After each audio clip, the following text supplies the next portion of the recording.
And Weimar has defeated New Ulm 7-4. So the winner of this game will play Weimar next week for the league championship back here at the fairgrounds next Sunday, and whatever time they determine. But if it was up to us, we'd like 6 o'clock as opposed to 3 o'clock. And or maybe even 7 o'clock wouldn't be bad either. So, but again, these two teams have played twice. Serbin winning both of them, but now it's a one-game elimination. So Flatonia, one of the 4 teams making the playoffs. And Serbin will be the home team since they have the higher seed. So here's the batting order for the Flatonia Wildcats. They will lead off with their pitcher, Beck Zimmerman. Caden Williams will bat second and play shortstop. Nunu Granger is the right fielder, batting third. Zane Ponder will hit fourth and be the DH. Batting fifth will be the first baseman, Sean Moshik. Batting sixth in left field is Dallas Ponder. Batting seventh will be the second baseman, Rhett Aarons. Hitting eighth will be the third baseman, Earl Jones Jr. And batting ninth, center fielder Corey Hager. Today's catcher will be Colby Meacha. And we'll take a break, and we'll be back with the Serbin lineup in about 90 seconds. Cal-Maine Foods is a sponsor of this broadcast, sending the best of luck to the Flatonia Wildcats in the Community League baseball game. Go Wildcats! Cal-Maine Foods Incorporated, located at 400 South Colorado Street, proud to be part of the Flatonia community. Trelleborg Sealing Solutions Giddings specializes in the custom machining of leading-edge engineered plastics, elastomers, and light metal components. TSS Giddings is located on Lee County Road 213 and has been in business for over 30 years, producing high-quality products for domestic and international customers. Trelleborg Sealing Solutions Giddings is a proud sponsor of this broadcast. Hello, farmers and ranchers. This is Ron Beck Jr. with Flatonia Livestock Commission Company. Sale every Monday starting at 11:30 a.m. We, the Ronnie Beck family, have been serving Fayette County and the surrounding area for over 40 years, and we take pride in serving you. Selling your livestock is our business. We receive livestock 7 days a week. Our receiving pen is conveniently located here in LaGrange by the River Bridge at the old LaGrange Livestock. Come by and see us. For all your hauling needs, call me at 361-772-4806 or Chris Bombach, 512-304-8688, or Charles Zapalak, 979-702-0311. We also have receiving pens in Ellinger and Bernardo. We would like to thank all our customers for your continued business. All right, welcome back to sunny LaGrange this afternoon. Temperature probably still in the upper 90s, I would assume. On the mound this afternoon for the Jackrabbits is Chance Norman. He's a left-hander. His catcher is Caden Hall. At first base, you have Mason Becker, the second baseman, Coulter Zote. At third base is Caleb Boriak. The shortstop is Chase Oatman. Out in the outfield, the left fielder is Chase Wheaton, center fielder Holden Yotslaw, and in right fielder Dakota Kaufman. And the first three batters for Flatonia will be Zimmerman, Williams, and Granger.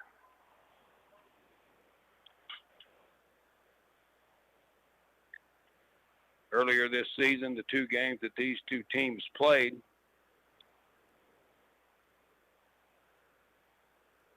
let's see here. Jackrabbits beat Flatonia 7-4. And in the second go-around, they defeated Flatonia. Let's see. Find it on my schedule here. Let's see. We know they played twice, and I just can't find the second one. But they did beat them both games. There we go, 14-5. That was back on Serbin Picnic Day.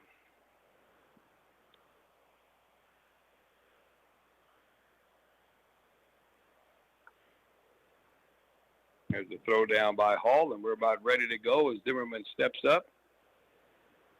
Left-handed batter, 370 to straightaway center, 320 down the lines. Hitting Green Monster out in center field. Sun will be an issue for the first, second baseman, and also the right fielder. And Zimmerman lays down a bunt up the first baseline. That's going to be a base hit on the first pitch of the game. So a bunt single for Beck Zimmerman. And Flatonia's got a base runner with nobody out.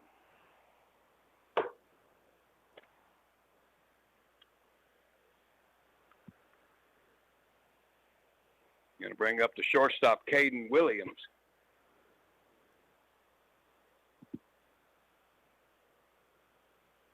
Zimmerman at first, being held by Becker. Williams squared around. He takes a strike. It's 0-1.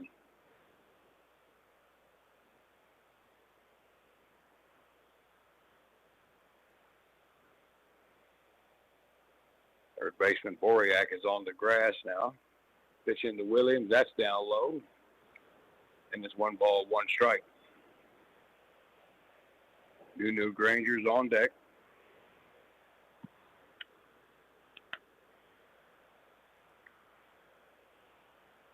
Zimmerman went with a short lead from first. A stretching pitch is a ground ball to Becker at first. He'll go to second for the force out there. The relay to first is going to be late and a little high as Becker got back to the bag, but they get the lead runner, and there's 1 away, and Williams safe on the fielder's choice. Going to bring up New Granger, the right fielder.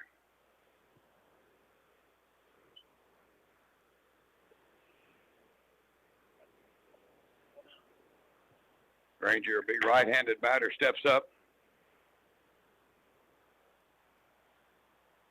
Williams lead at first. There's a fastball at the knees for a call strike from the left-hander.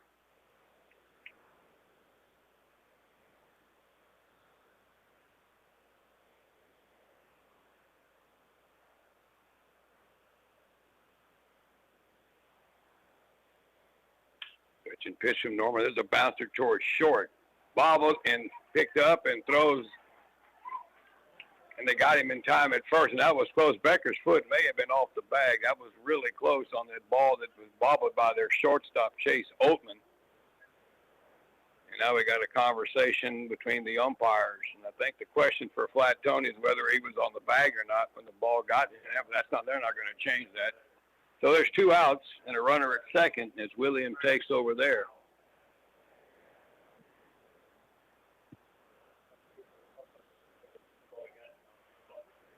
All right, here's Zane Ponder, the DH, a left-handed hitter. Flatonia, though, with a runner in scoring position with 2 gone here in the top of the first. Curveball bounces in there and knocked down by Hall, the catcher. Keeps Williams at second.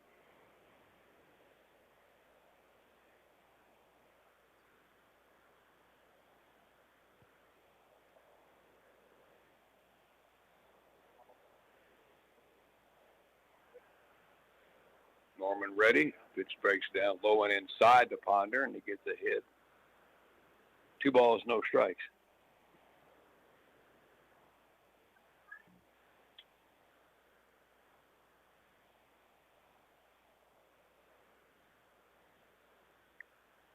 Norman stretches in the pitch, and Ponder pops one up behind the plate. Oh, takes a look, but it's out of play. Off the screen, and it's 2 balls, 1 strike here to Zane Ponder, batting here at the top of the first with 2 outs.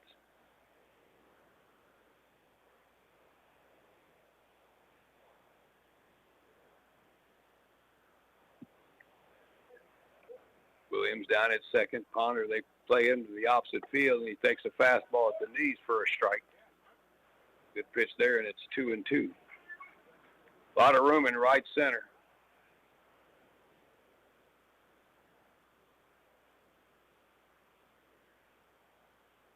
Norman checks Williams the second, big lead. Curveball hangs up and inside for ball.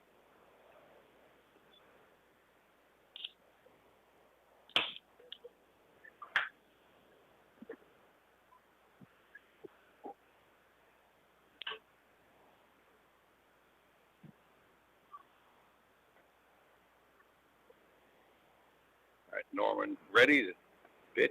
At the strike 3 call, and Ponder took one down at the knees on the outer half, and that will do it here for Flatonia. They get no runs on a hit, There were no errors in a runner left. We played a half an inning here. It's Flatonia nothing. The Jackrabbits are coming up. We'll be back with more here from the fairgrounds in just a moment. The First National Bank of Giddings is a hometown full-service bank located at 108 North Austin Street. They offer consumer and commercial loans. That includes home loans and farm and ranch financing. Let the experienced lenders help you navigate through the process. Call First National Bank of Giddings at 979-542-1200. Member FDIC, and equal housing lender.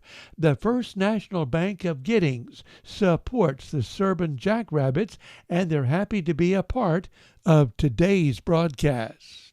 S&S Grain Incorporated in Flatonia is happy to be a part of today's Community League broadcast. S&S Grain Incorporated has been a family-owned and operated business for over 56 years. Their business is transporting grain, and they move a lot of it all over Texas. They're located at 202 South Ferris Street in Flatonia. Call S&S Grain at 361-865-3585. They send out good luck wishes to the Flatonia Wildcats. Everybody else starts around the 13th. Out on the mound for Flatonia this afternoon will be the right-hander, Bex Zimmerman. His catcher is Colby Meacha. At first base, we've got Sean Moshik. At second base, Red Aarons. Shortstop is Caden Williams. The third baseman for Flatonia, Earl Jones Jr. Out in the outfield, in left is Dallas Ponder, and center is Corey Hager, and the right fielder is Nunu Granger. And the batting order for Serbin, Yatslau, the center fielder, leads it off, followed by Coulter Zoke, Mason Becker. The middle third is Chase Oatman, Chase Wheaton, Caleb Boriak, and the bottom three will be Dakota Kaufman, Caden Hall, and Chance Norman. Actually, Norman's not batting. Ty Casper, the DH, is hitting for Norman in that number 9 spot.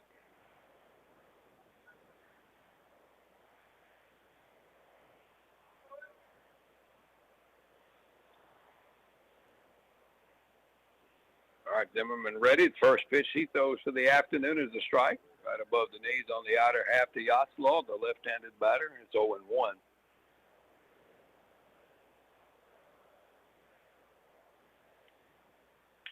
Just swinging a little flare out to left center. That's a little deeper than it looked. It's going to drop in left center for a hit. Yatslau digging for second, and that's going to be a double. Well-placed ball in medium deep left center field that dropped in between Ponder and Hager, and second pitch of the game, it's a double for Yatslau, and he's at second base with nobody out. Going to bring up Coulter Zoke, the second baseman.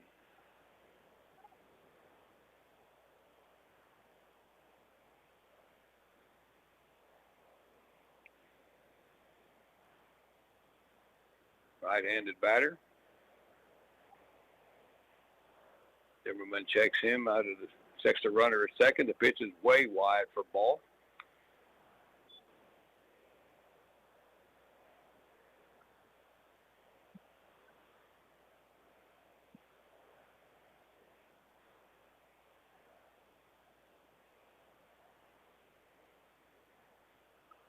The 1-0 pitch to Zoke. Grounder up the middle. That'll find center field for a hit. Here comes Yatslau around. The throw is going to be cut off by Zimmerman, the pitcher, and just like that, it's 1-0 for Serbin. A double and a ground single by Zoke up the middle. And he's on at first with nobody out for Mason Becker coming to the plate. This is the second half of the elder statesman group for Serbin with Zoke and Becker back-to-back, and both still really good hitters. And the fastball that catches the outside corner to Beck for a call strike. To Becker from Beck. Zimmerman, the pitcher. The 0-1, another fastball, same spot. It's 0-2 on the outside corner.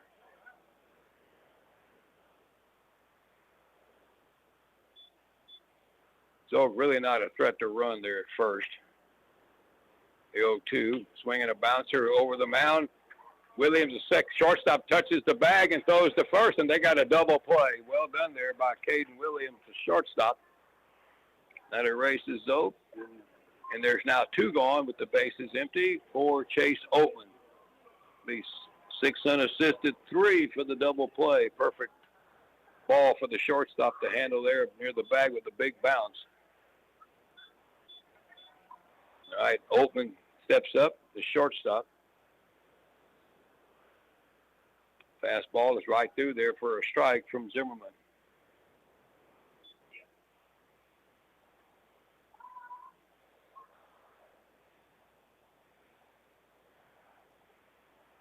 Oh, 1 good fastball there, and Oatman about letter high swung right through it. He's down 0-2.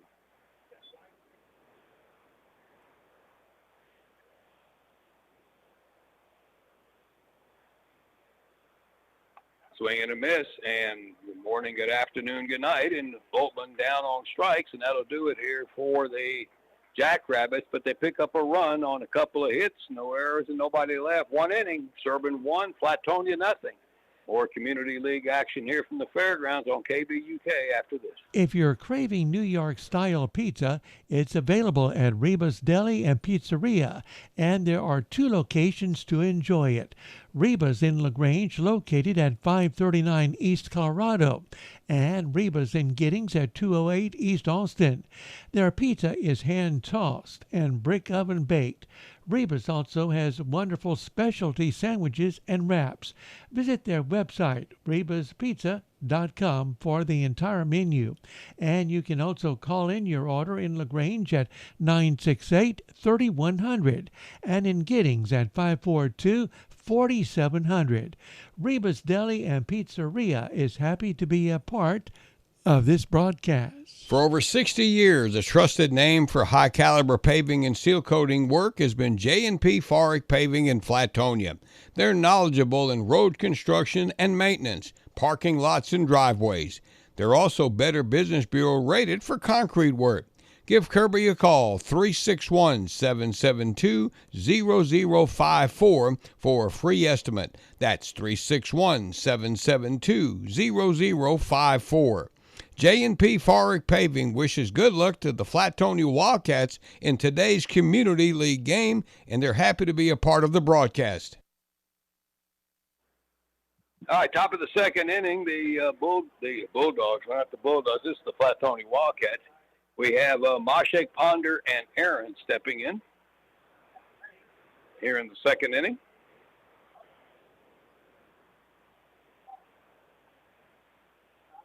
Against Chance Norman. Gave up a base hit, but got out of that without any problems.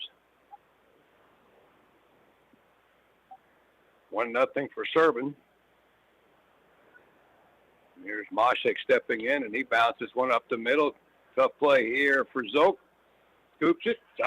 Three-quarter throw to first and gets him by a couple of steps, and there's 1 gone. Yep. Didn't look easy, but he made it look easy. Yeah, your 39-year-old second baseman with the 36 or 37-year-old first baseman, give or take whatever base it is. I think he's a little younger than Coulter is. Dallas Ponder will step in. Another right-handed batter. Norman ready, and that pitch misses the corner. A little bit off the corner for ball 1.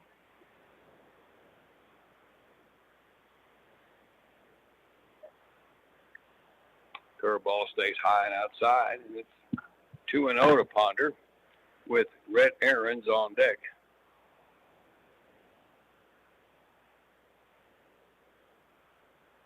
Two-0 pitch swung on and fouled out of play off the first base side. The winner will play Weimar next Sunday. They defeated New Ulm today in the other semifinal 7-4.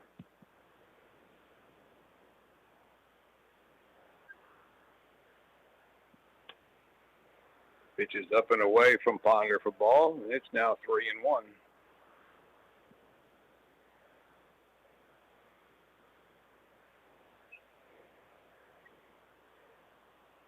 Other one's high and wide, and Ponder draws a walk, and there's a base runner for Flatonia here with one out in the top of the second.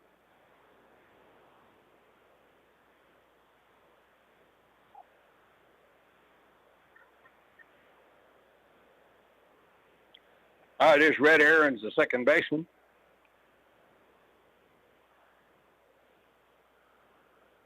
Another right-handed hitter. Not a big lead by Ponder, and there's a fastball that catches the outside corner. Might have cost a chalk.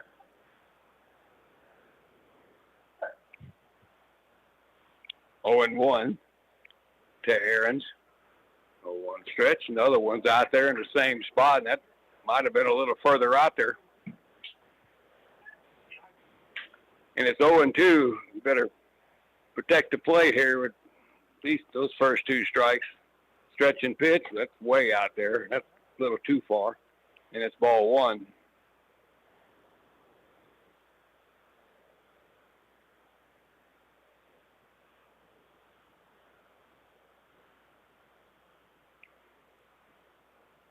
So 1-2 pitch, swing and a miss. Aaron's chased one up and away that time for a strike, and that's the second out.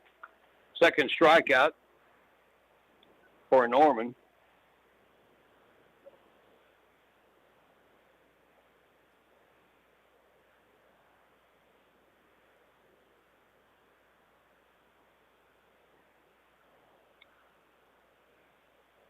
Ponder still at first with his lead away from Mason Becker. Stretch and pitch to Earl Jones Jr. Outside corner again. He's getting a lot of calls on that outside corner against these right-handers on the more or less backdoor pitches here from a left-hander. The 0-1, swing and a miss. That pitch again on the outside edge, and it's 0-2.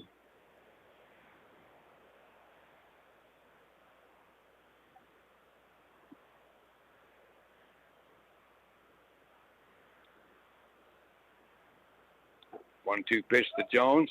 That's wide. The runner's going, and Ponder comes up a little gimpy there, going to second base, and they tag him out easily without a slide as it throws on the money by Caden Hall, and that will do it here in the second inning for Flatonia. No runs, no hits, no errors, and there's nobody left, and we'll be back here on KBUK with the bottom of the second inning. It's 1-0 for Serbin.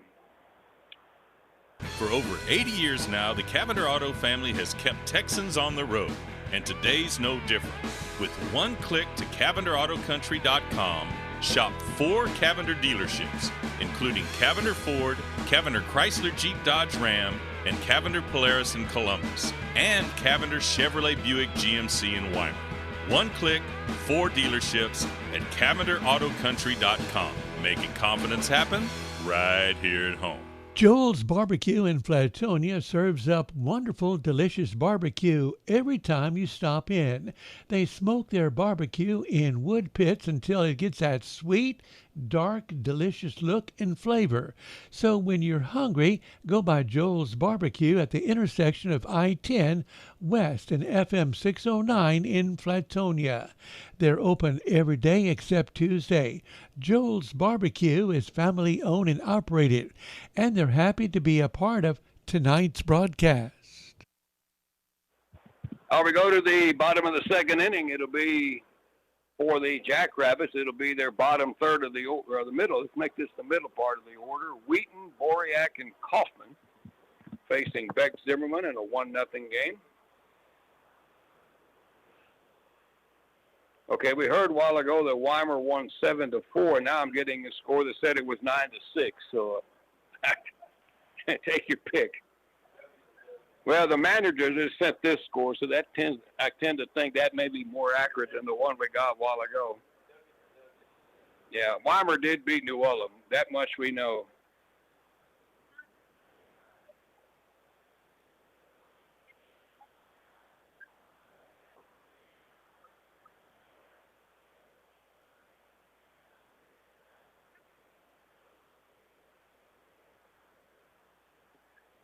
All right, here's Chase Wheaton, the left fielder. Last week in Weimar, hit one off the hill bank part of the scoreboard in Weimar, which is about the highest part of that scoreboard in left field. Takes one high for a ball. Ball was just crushed. When it left the bat, you know it was going. It was just a matter of how far. Swings through that high one there for a strike, and it's 1-1.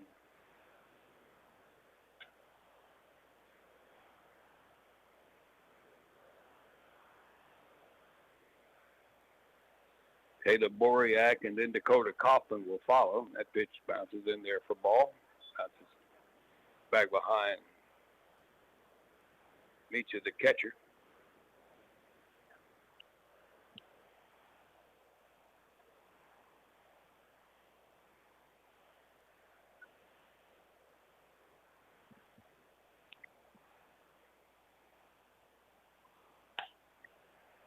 Fastball is outside to Wheaton, and it's 3-1.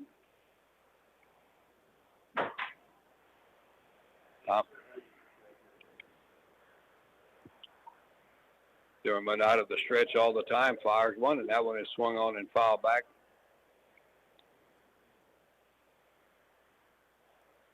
By Chase Wheaton as he leads off the bottom of the second.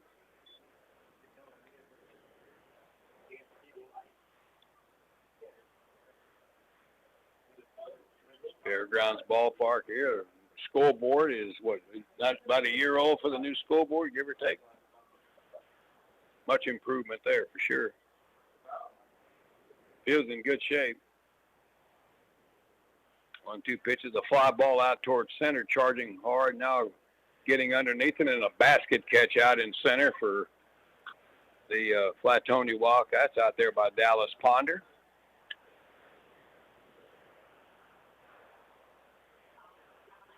Make that Corey Hager out in center. And there is one away for Caleb Boriak, the third baseman.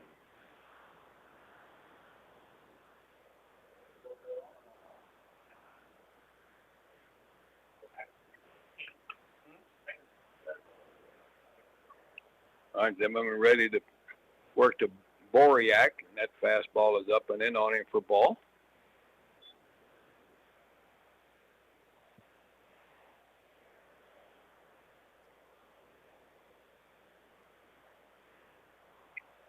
One-0 pitch from Zimmerman.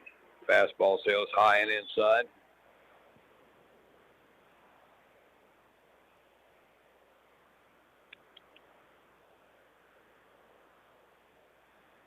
One out of body on.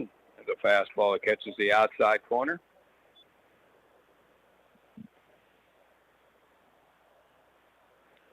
Right-hand batter today, better cover the outside part of the plate. A lot of strikes being called out there. There's another one that's flared out to right. That's a good job there by Boriak. Just took that ball in the right for a base hit. Played in by Nunu Granger. Third hit for Serbin. And here is Dakota Kaufman, the right fielder.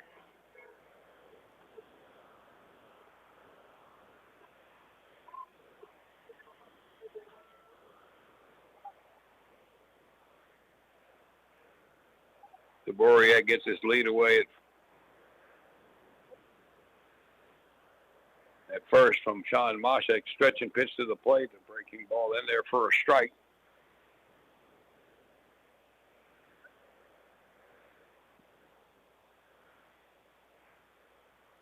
Had a big lead at first. Everyone stretches, and the pitch is a fastball that sails high and away from Kaufman. Center fielder Corey Hager shaded a little bit toward left, so there's a fair-sized gap in right center, but you got a right-handed batter. Now he's straightening up out in center. There's a swing and a miss as Kaufman chased one up and away from him. Knew that wasn't a good pitch. You could tell it the way he swung at it. Now he's behind 1-2. Earl Jones Jr. at third, off the bag, even with it. Stretch from Zimmerman, up and in with a fastball that time. And it's 2-2. Quite a bit of foul territory here at the Fairgrounds Ballpark. If you've not been here, especially between the plate and first and third base to the dugouts. Slider or curve misses wide for ball. So a full count. now to Kaufman. 1 out. Boriak at first. Probably not running here with a full count. Jumping around there a little bit. He's not. There he goes on the delayed break, and the pitch is fouled off by Kaufman. I'm not sure if Boriak realized there was only 1 out, because the way he took off running, like it was 2 outs on a 3-2 pitch. Yeah. All right, 3-2 again coming to Kaufman.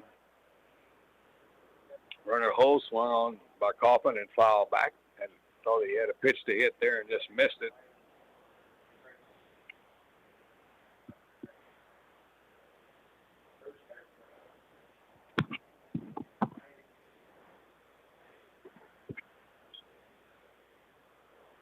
All right, Zimmerman ready to go again with the 3-2. The run is going. The pitch is down low for ball, and it's not going to matter. It's a walk.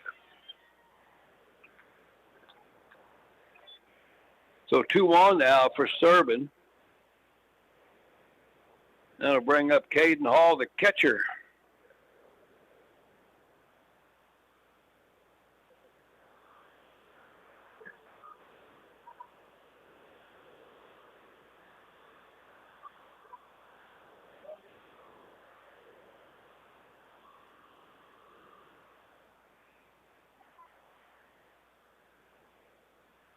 All right, Caden Hall steps up with a couple of base runners, batting in the 8th spot, spread from Zimmerman, the strike down at the knees on the outside corner.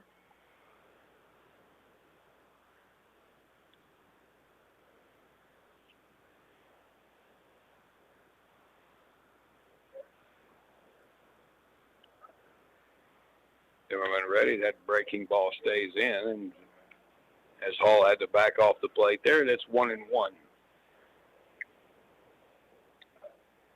3 hits so far for the Jackrabbits. They're leading 1-0 here in the bottom of the second. They got a 2 on, though, with 1 out. And the pitch into Hall is just a little up and away for ball. Close pitch there, and it's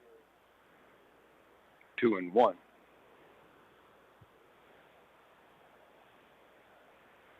Todd Casper's next, the DH. Zimmerman checks Boriak behind him. The pitch is swung on and lifted out to right pretty well. Going back is Granger, still going back, makes the catch. Here's the tag at second by Boriak, and he's going to get to third base without any problem.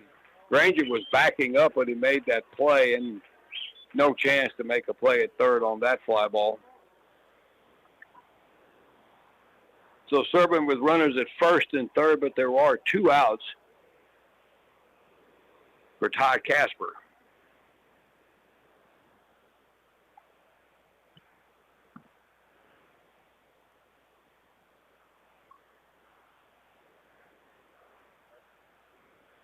So let's see if Kaufman's running here at first with the runner at third. Zimmerman ready. The runner holds. The pitch is right at the end there at the belt for a call strike.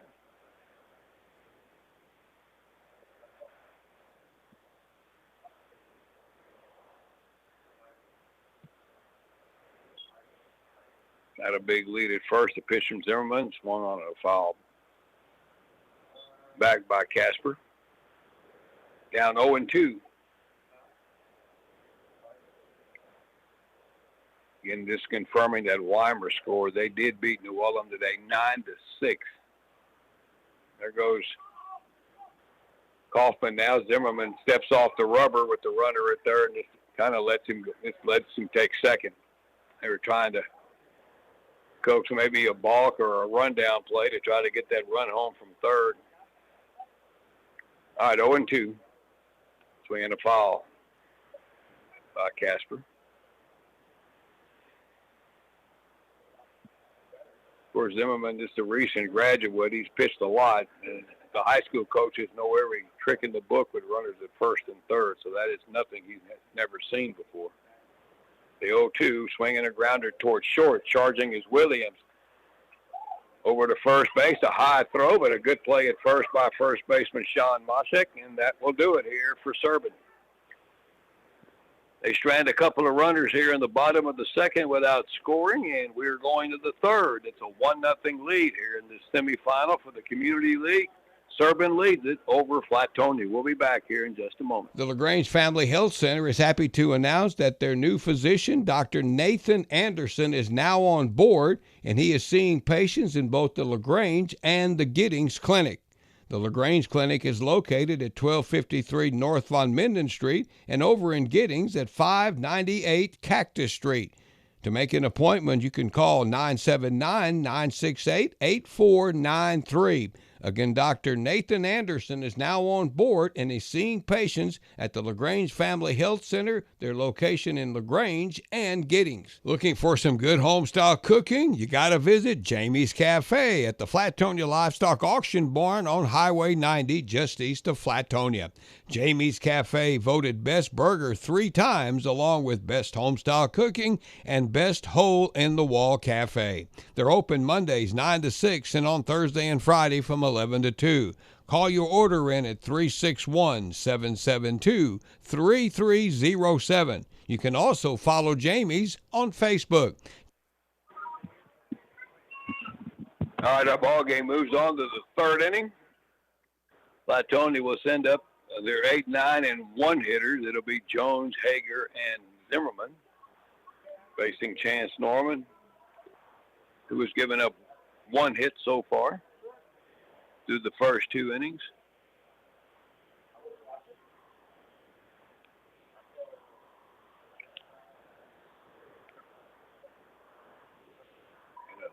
Bright sunny day today. Temperature now, according to this, 93 degrees here in LaGrange at this point. A very light breeze. It really not helping much.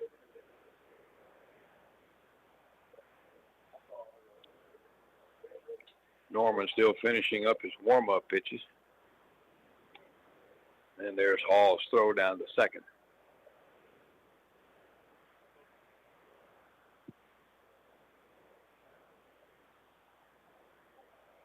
Fairgrounds Ballpark out in straightaway center. They have the 4 state championship, LaGrange High School state champion signs out in center. All right, here's Errol Jones Jr. swings and hits a little flare down in foul territory. Mason Becker up going back and made a valiant effort for it, but couldn't reach it. It's strike 1.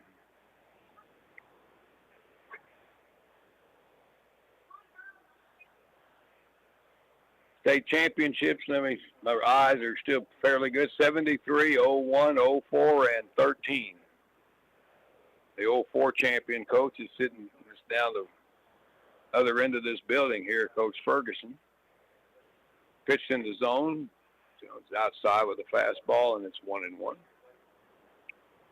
Coulter Zoke was on that team. The LaGrange won state in 04. Also a pitcher named Bailey. There's a swing and a miss by Jones, and it's 1-2. They play him to the opposite field. There's a lot of room in left center here for Earl. And he swings and lifts one out of play, protecting the plate with 2 strikes. Field down 1-2. Earl Jones Jr., a graduate of Weimar High School.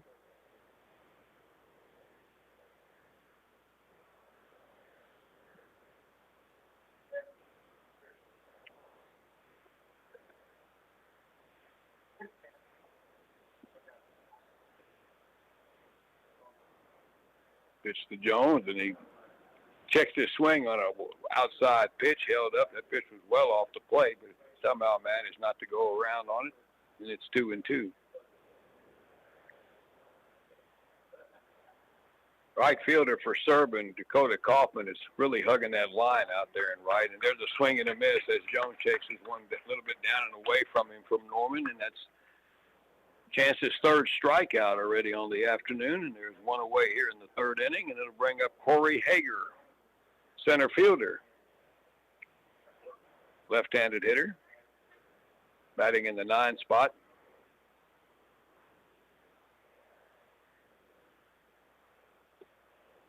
He takes the strike. Hager looked back in disbelief, and it's 0-1.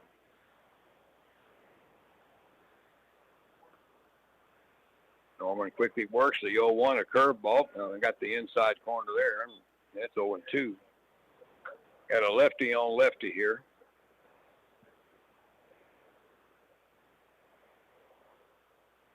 Norman ready, the 0-2, and that curveball came inside again, and that forced Hager to back off the plate.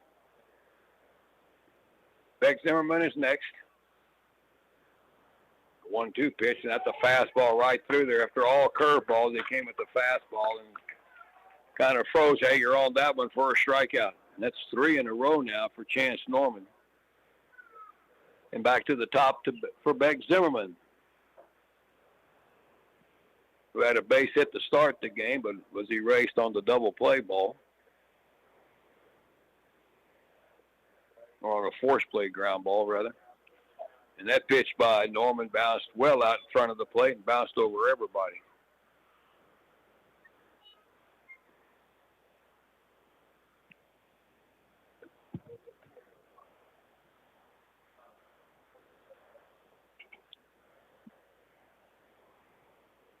One 0 pitch. And Zimmerman check swings and rolls one to the third base coach's box.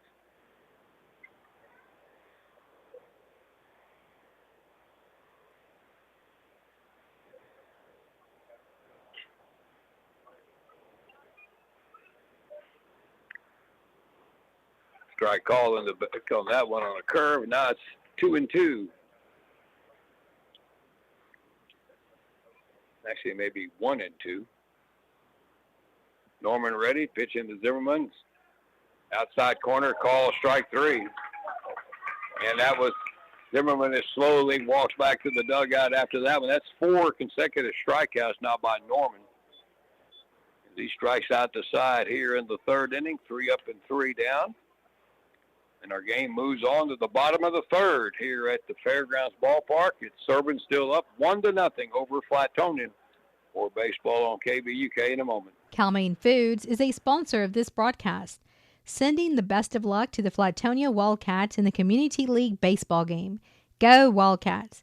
Cal-Maine Foods Incorporated, located at 400 South Colorado Street, proud to be part of the Flatonia community. Trelleborg Sealing Solutions Giddings specializes in the custom machining of leading-edge engineered plastics, elastomers, and light metal components. TSS Giddings is located on Lee County Road 213 and has been in business for over 30 years, producing high-quality products for domestic and international customers.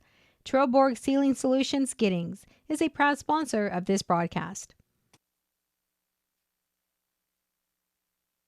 Everybody does except the center fielder. Yeah. Right fielder probably not happy with it either. I played center field out there for years. All right, we go to the bottom of the third as the Jackrabbits will send up the top of the order Yatzlaw, Zoke, and Becker. Facing Beck Zimmerman. As Serbin with a run on 3 hits. They have not made an error. Flatonia no runs on 1 hit, and they haven't made an error either.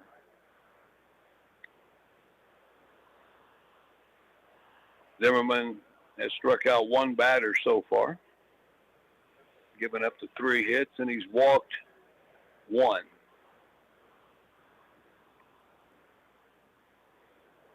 And again, the winner will play Weimar next Sunday back here at the fairgrounds.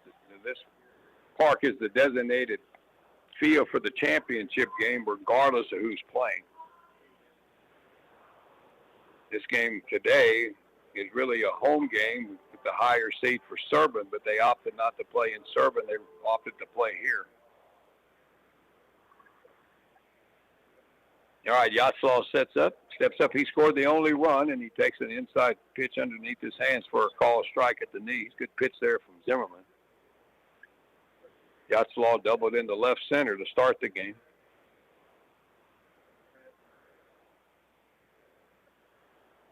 Stretch and pitch, swings and misses at a fastball that was away from him, and it's 0-2.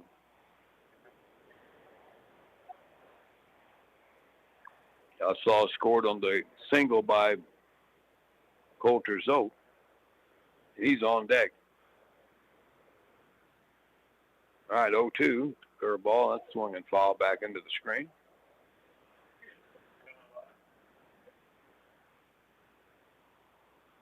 Nice crowd today. The smart ones sitting underneath the cover. All right, 0-2 pitch to Yaslaw, swinging a roller off the mound is Zimmerman toward the first base foul line. And a little bouncer picks it up and underhands over the first, and there is one away as Yaslaw rolled over on that outside pitch and pulled it up the first base side.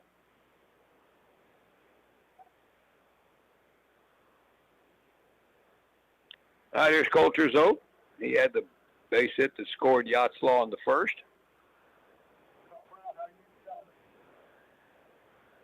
And was then eliminated on the double play ball by Becker.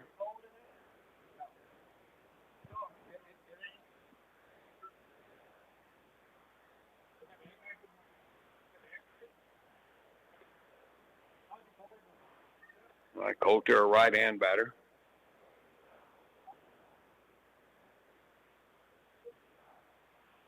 Zimmerman ready, and the fast. Good pitch there on the outside corner for a strike.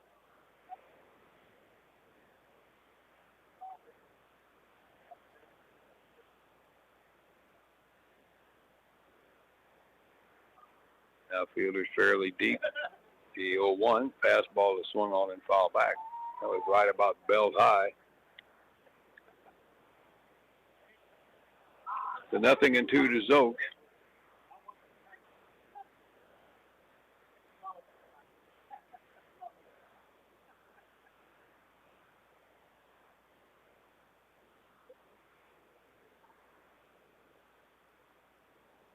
All right, Zimmerman ready. The 0-2. Pitch is lifted down the right field side. That's going to be out of play. But toward the batting cages behind the first base dugout.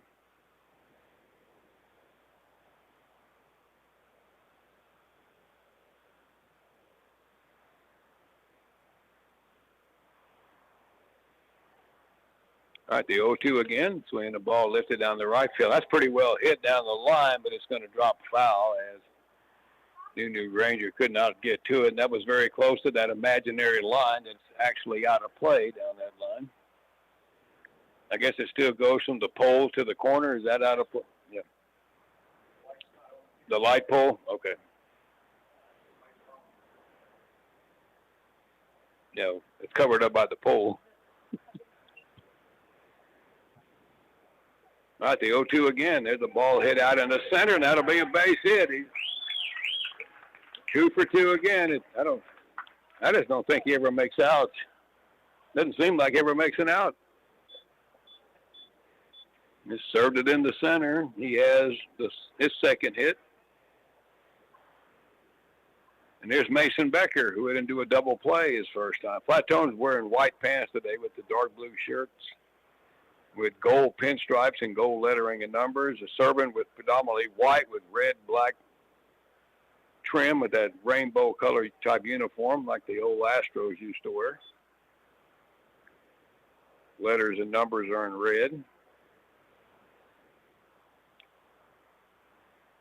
1-0 to Becker. Big lead by Zoke. The pitch from Zimmerman is low and outside, and it's 2-0.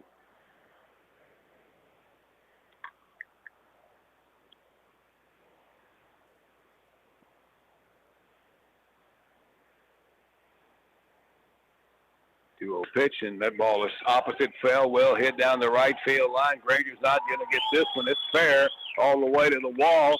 Zoke is coming to third. They're going to stop him there as the throw. He went through the stop sign, and the ball is going to be no play at the plate as the throw in from right was not fielded cleanly in the infield by the infielders. I think it went over Aaron's head, the second baseman, and it was backed up by Moshek. But by that time, it was too late. But it looked like they had tried to stop him at third, and he ran right through it.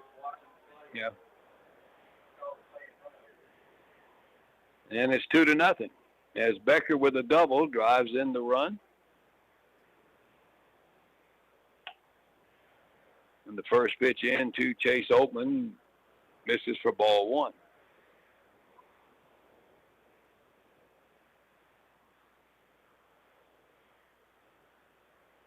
Zimmerman ready, and that slider on the corner for a strike.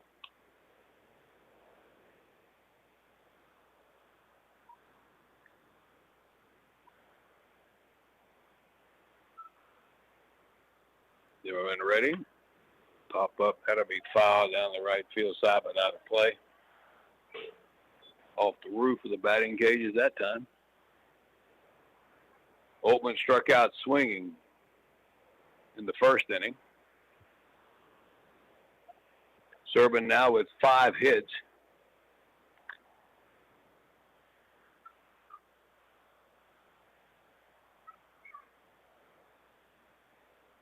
And Saxon Beck, the manager, going down the line, and I think there may be something. There may be New Granger's coming off the field, and it doesn't look like he's feeling too chipper. So they're going to put in a new right fielder.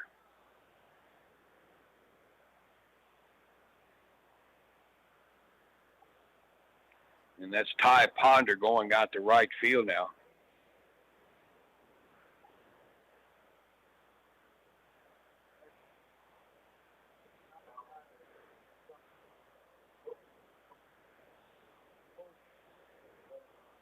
Yeah, he's been running out there in right field this inning with those balls down the line, and he may have hurt himself. So Granger is coming to the dugout, and Ty Ponder now is going to be out in right field. And we just got a balk called on Zimmerman, and Becker's going to third.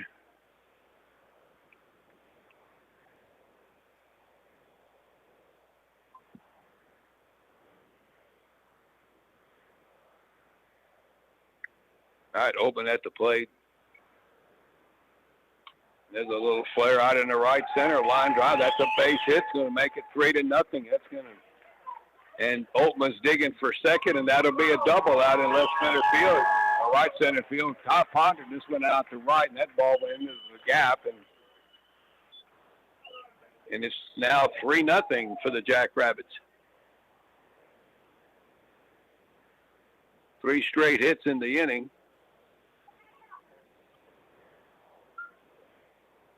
And this all started after Yasslaw, the leadoff man, grounded out. And here is Chase Wheaton. He takes a high fastball for ball 1.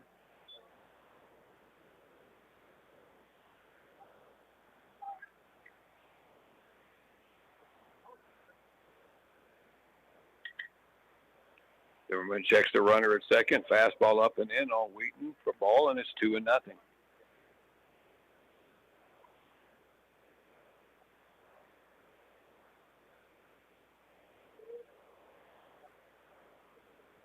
2-0. There's a good pitch on the outside half for a call strike.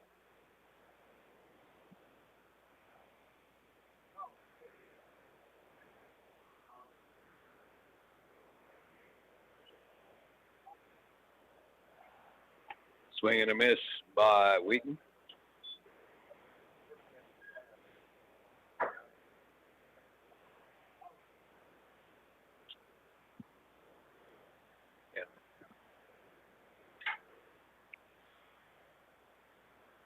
All right, 2-2. Slider, call strike 3. Wheaton caught looking. Good pitch there.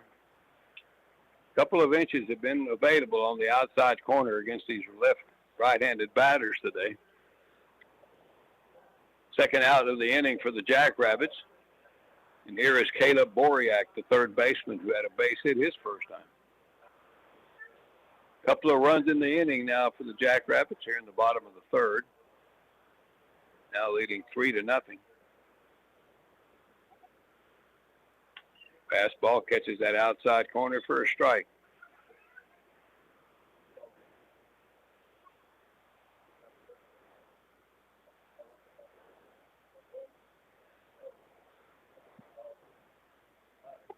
Another one on that outside corner is for a strike.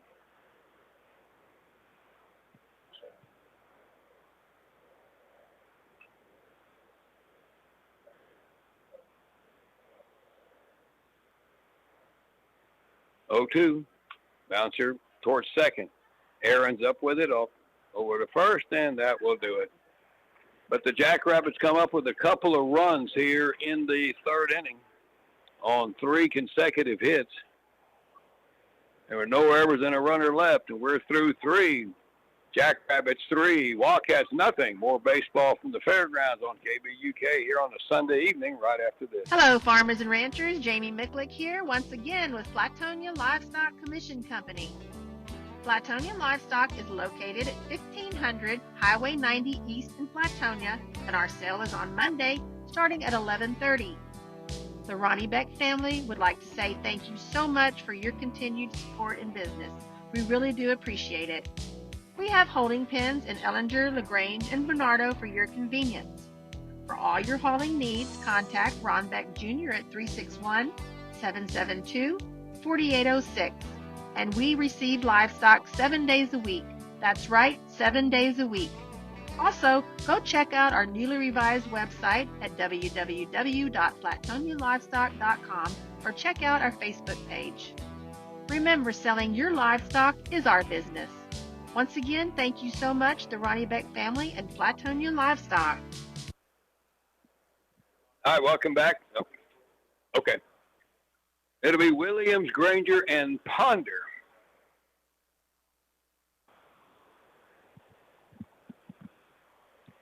We talked about the new scoreboard a while ago here at the Fairgrounds Park. One of the sponsors of that scoreboard is Tatanka Tree Service, which happens to be Coulter's Oaks Company.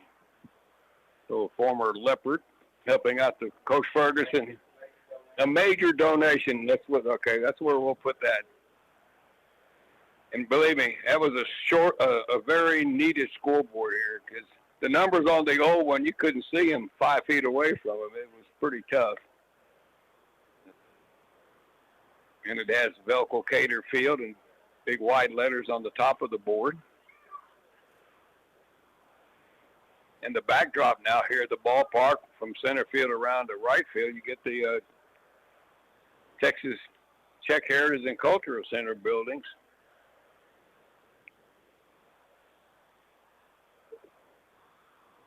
City of LaGrange also part of that project to get that new scoreboard here.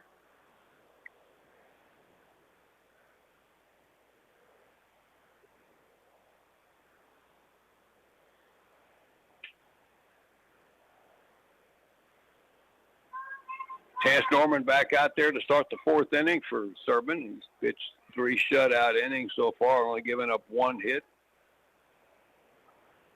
Got 5 strikeouts, struck out the side in the 3rd, and he's going to face the 2, 3, and 4 hitters here.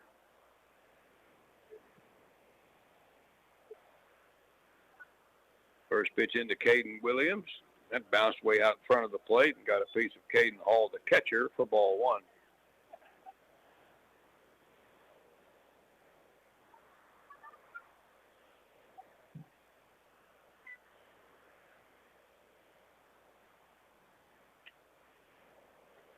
All right, Norman ready. Another breaking ball bouncing in there.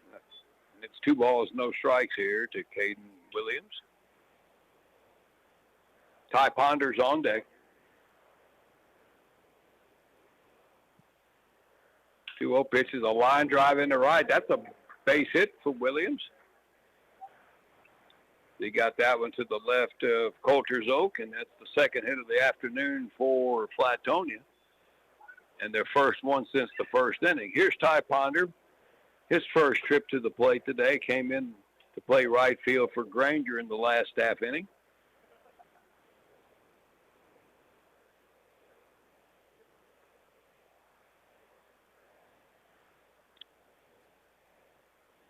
Runner at first, and that pitch is high and away to Ponder.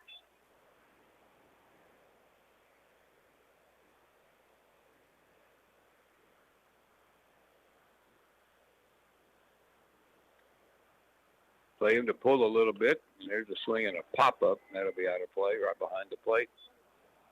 And 1-1. Shadow starting to creep out a little bit from the roof of the seating behind home plate out towards center. Center field has probably the worst of the sunlight, the way the ballpark situated.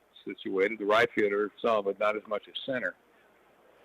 Pitch is high and outside the Ponder, and he gets ahead 2-1 with his brother Zane on deck.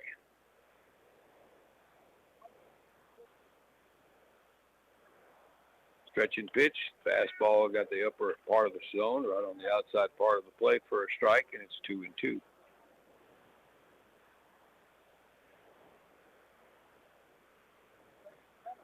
A lot of room in right center.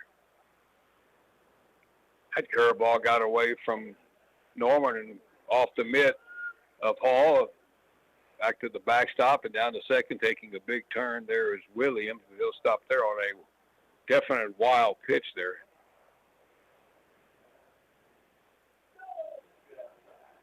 A little high and outside. All right, runner in scoring position for Flatonia. They need to get something started here. They're down 3-0, batting here in the fourth.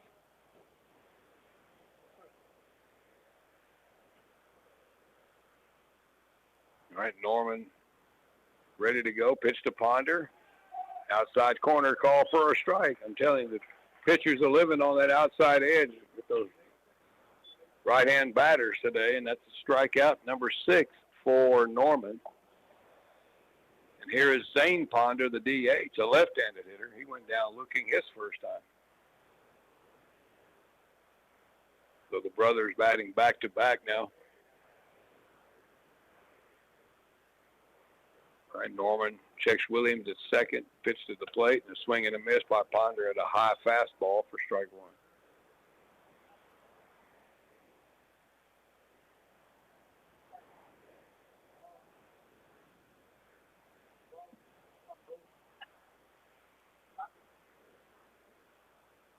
Oh, one swing and a miss at another fastball about letter high, trying to yank that one to the right field side, and it's 0-2.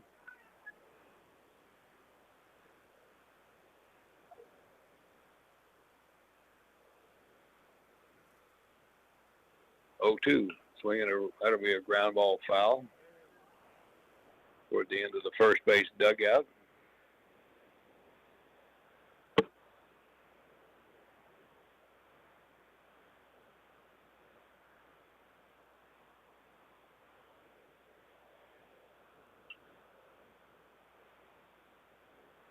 Two pitch, curveball, misses inside for ball.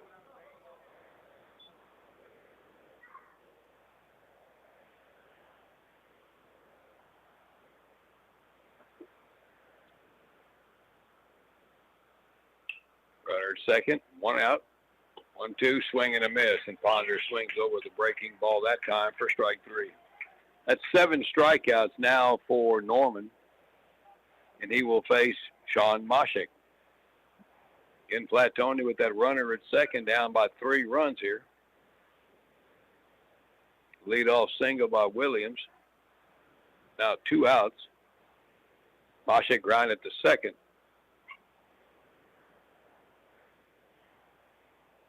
In his first plate appearance. Pitch from Norman and swinging a foul over the first base dugout. Line shot by Moshik over. Some activity going on in the batting cages, but not related to this game.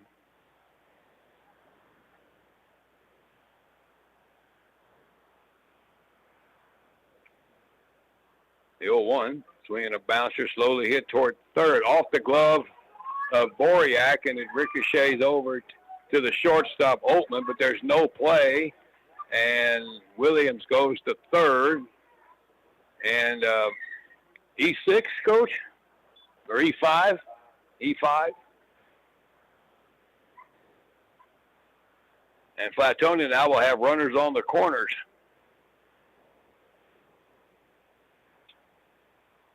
With 2 outs, and here's Dallas Ponder. We got Ponders all over the lineup now, 3 of them.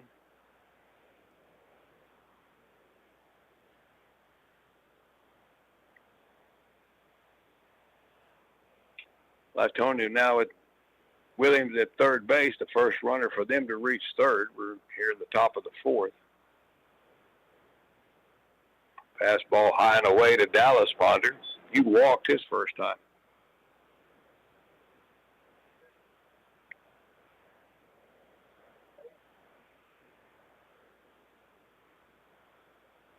Outfield straight away for him, the 1-0. That's another one that's high for ball.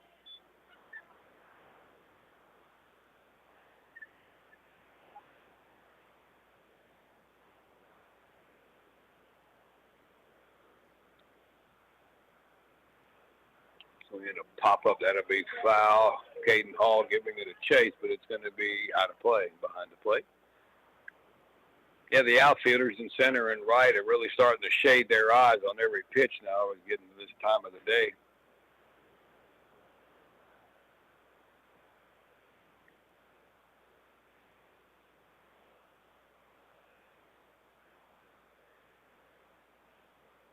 All right, Ponder with a 2-1 count. Tony with a chance to get on the board here, and that fastball sails wide for all three.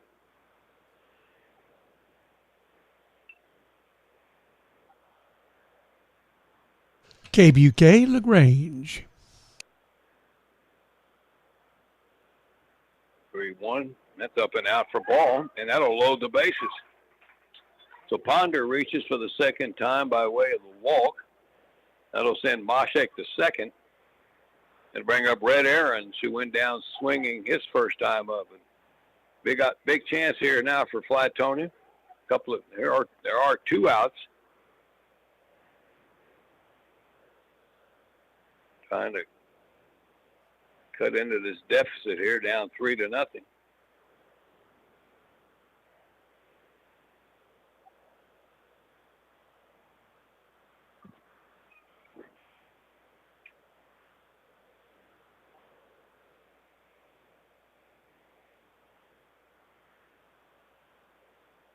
All right, Norman ready to go from the stretch to pitch to Aarons, and he swings and fouls that one out of play for strike 1.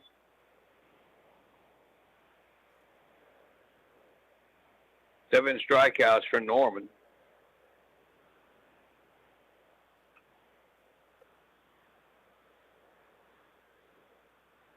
Infielders not holding any of the runners, so big leads here for Flatonia. There's a swing and a miss. Aarons looked a little overmatched on that pitch outside from him, and it's 0-2.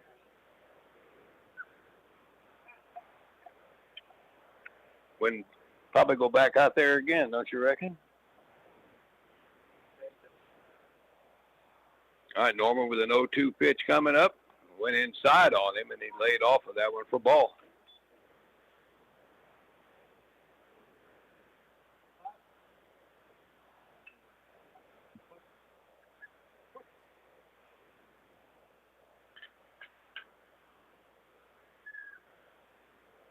All right, Norman ready. The 1-2 to Aarons. Up and away. He laid off that high outside pitch that time, and it's 2-2. Earl Jones Jr. is the on-deck batter.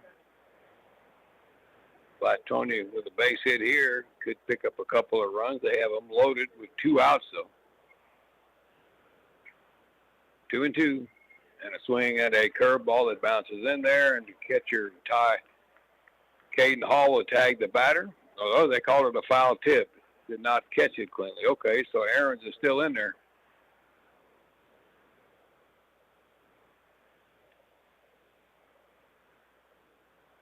So it's still a 2-2 count.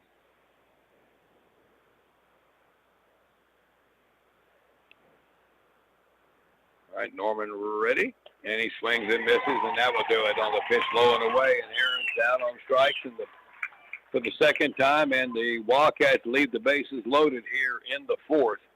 No runs on a hit. There was an error, and 3 left. We're going to the bottom of the 4th. We're still at 3-0 for Flatonia. For Serbin. We'll be back with more here in just a moment. The First National Bank of Giddings is a hometown full-service bank located at 108 North Austin Street. They offer consumer and commercial loans. That includes home loans and farm and ranch financing. Let the experienced lenders help you navigate through the process. Call First National Bank of Giddings at 979-542-1200. Member FDIC, and equal housing lender. The First National Bank of Giddings supports the Serbin Jackrabbits, and they're happy to be a part of today's broadcast. S&S Grain Incorporated in Flatonia is happy to be a part of today's Community League broadcast. S&S Grain Incorporated has been a family-owned and operated business for over 56 years. Their business is transporting grain, and they move a lot of it all over Texas. They're located at 202 South Ferris Street in Flatonia. Call S&S Grain at 361-865-3585. They send out good luck wishes to the Flatonia Wildcats.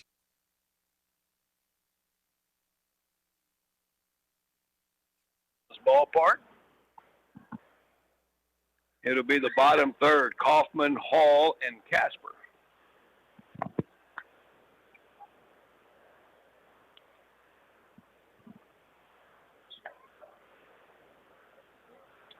Astros got beat up again today by the Red Sox. That's 3 in a row.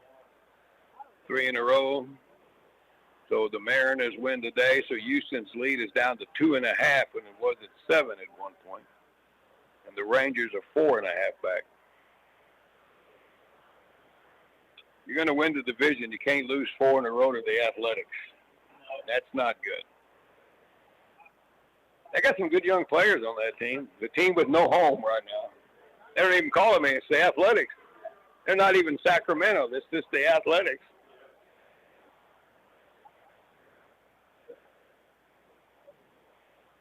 All right, here's Dakota Kaufman. He's walked his first time, steps up. Takes one from the outside corner. I'm telling you, that outside corner, either way, has been the place to go today with these right-handed batters.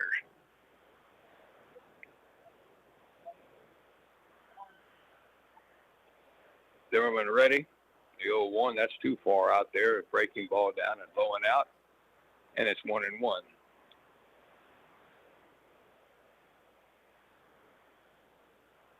1-1, swinging a pop. That'll be foul out of play.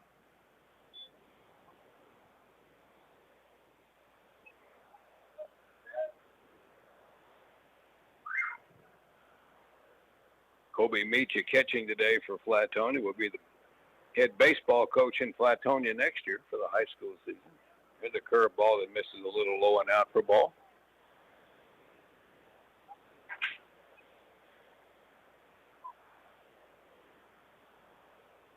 Two and two. Swinging a ball off the handle, slowly hit towards second. Aaron's up with it over to first, and there's one away. 3 straight batters now retired by Zimmerman after giving up those 3 straight hits the last inning when they scored the 2 runs. And here's Caden Hall, who flied to right his first time up.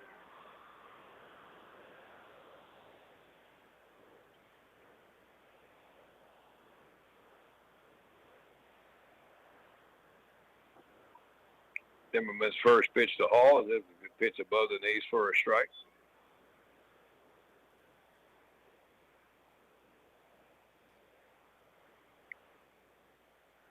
Serbin hitting here in the bottom of the 4th.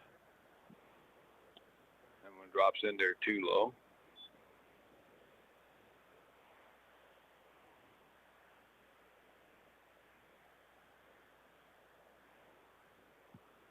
The 1-1. There's a grounder outside of third foul. Zimmerman will get a hit, a ball, and 2 strikes.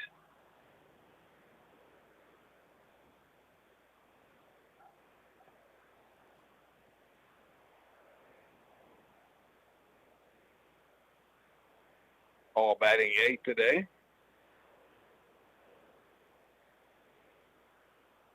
The 1-2.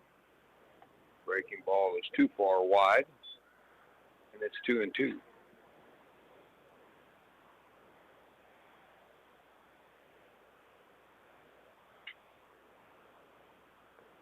Another curveball drops low and outside, and now Hall with a full count. Ty Casper's next.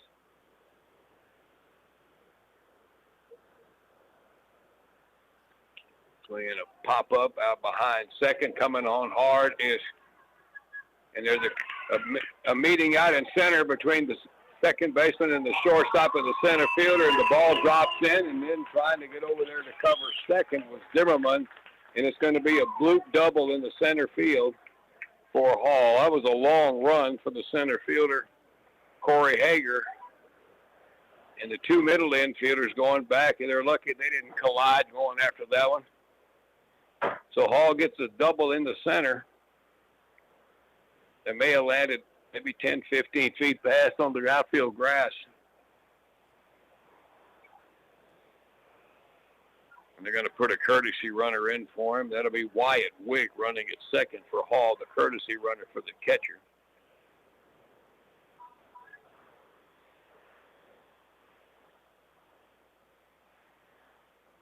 With one out, and here's Ty Casper, and there's a fastball that's off the plate outside for ball.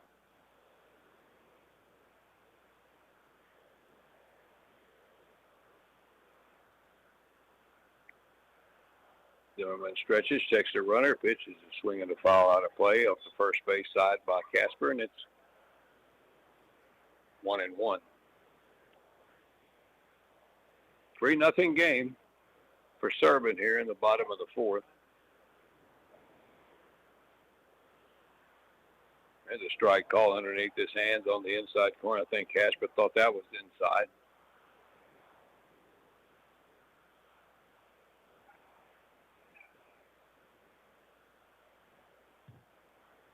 All right, 2-2. That's outside. Mecha was set up way out there, but that pitch was in the other batter's box. 3-2 now to Casper. Top of the order, holding Yachtslaw on deck. 3-2 pitch. Swinging the ball out to right center. That's going to drop for a hit. It's going to be 4-0. That's coming around third base is Wyatt Wick as the throw comes back into the infield. An RBI single out to right center. As the ball. As center fielder Corey Hager gets it back into the infield, and it's again now a 4-0 ball game. Serbin has a way of getting hits when they need them. A bloop double in the center and a base hit in the right center. Now back to the top for Holden Yachtslaw, who has doubled and scored and grounded out, and he swings and fouls one straight back into the screen for a strike.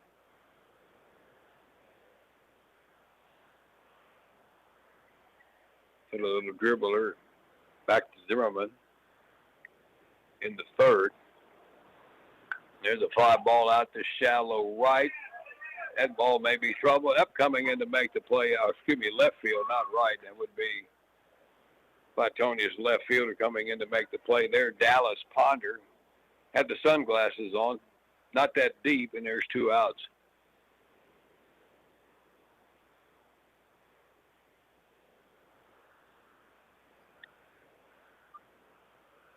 Casper still at first, and I try to move up on that one, and here's Coulter Zoke. He's had 2 hits today, a couple of singles, and driven in a run and scored one.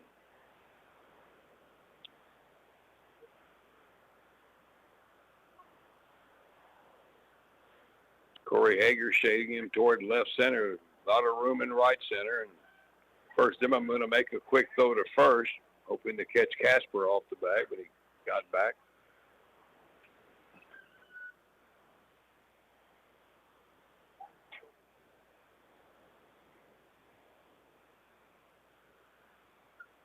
There goes the runner. The pitch is a strike call. The throw down by Mecha a little bit late as Aaron's getting over there to take the tag, and a stolen base for Todd Casper.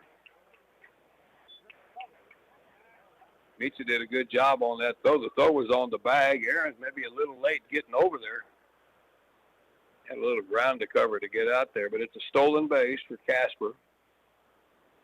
So another runner in scoring position here for Serbin with a good hitter at the plate and Coulter Zoke. And that pitch is high. Zimmerman with a little sidearm there, and it's 1-2.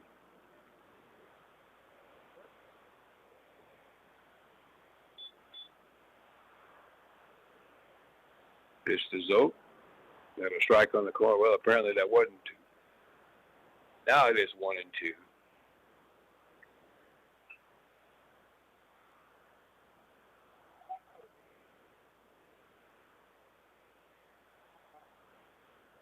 Zimmerman would take a peek at Casper at second. The pitch to the plate. That's outside. Knocked down by Kobe Meechin. It's 2 balls, 2 strikes. 4-0 game here for Serbin. Flatonia needs to get out of this inning without Casper scoring from second. And it's a pop-up out to shallow right, coming on. Ponder still coming on. It's going to drop in for a hit. It's going to be 5-0. He didn't look real sure of himself out there on that. I don't know who ever saw it, but it dropped in, and it's an RBI for Coulter Zoke. He's got 3 hits and 2 runs batted in. That one another blooper. Tough inning here for Zimmerman. A double that drops in center field, and now that base hit dropped in and got a run home for him to make it 5-0. And here's Mason Becker.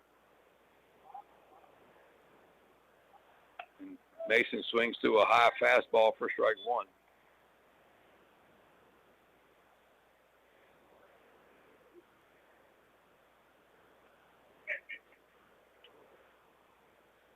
Zoke at first with 2 away. And Beckers takes a swing at a low curveball and got a little piece of it and fouled it off.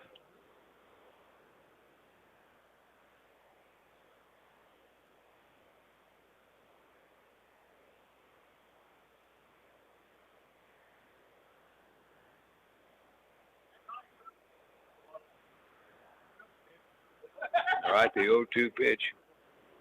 Not a big lead by Zoke. The pitch into Becker, laid off the high outside fastball for ball.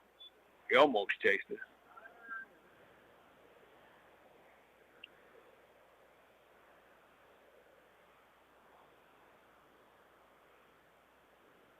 Stretching pitch, Becker, and he rolls one through the third base coach's box.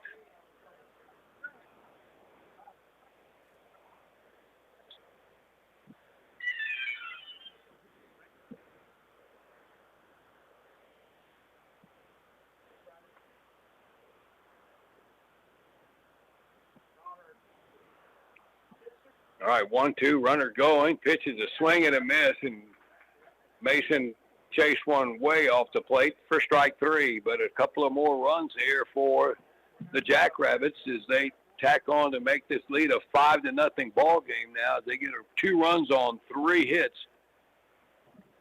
There were no errors and a runner left, and we are through 4 innings. Jackrabbits in control, up 5-0 here in this semifinal. The winner plays Weimar next week. We'll be back with more baseball here from the Fairgrounds Ballpark. This will be a 90-second break. Please. If you're craving New York-style pizza, it's available at Reba's Deli and Pizzeria, and there are 2 locations to enjoy it. Reba's in LaGrange, located at 539 East Colorado, and Reba's in Giddings at 208 East Austin. Their pizza is hand-tossed and brick oven baked. Reba's also has wonderful specialty sandwiches and wraps. Visit their website, rebaspizza.com, for the entire menu. And you can also call in your order in LaGrange at 968-3100 and in Giddings at 542-4700. Reba's Deli and Pizzeria is happy to be a part of this broadcast.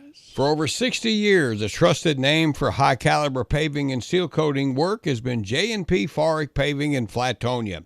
They're knowledgeable in road construction and maintenance, parking lots and driveways. They're also Better Business Bureau rated for concrete work. Give Kirby a call, 361-772-0054 for a free estimate. That's 361-772-0054. J&P Farick Paving wishes good luck to the Flatonia Wildcats in today's Community League game, and they're happy to be a part of the broadcast. For over 60 years, a trusted name for high-caliber paving and seal coating work has been J&P Farick Paving in Flatonia. They're knowledgeable in road construction and maintenance, parking lots and driveways.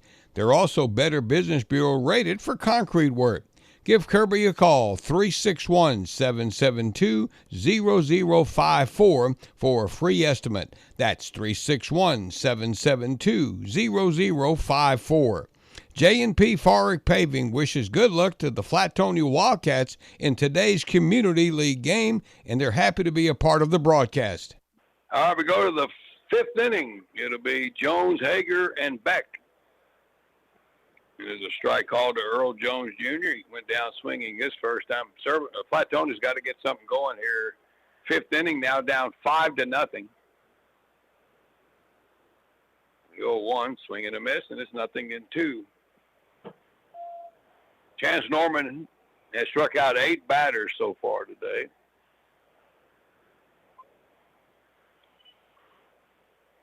He's ahead 0-2 here, and there's a little roller totally hit towards short. Charging is Oatman over to first by a couple of steps, and there's one out here in the 5th inning. Corey Hager will be up now. He went down swinging his first time.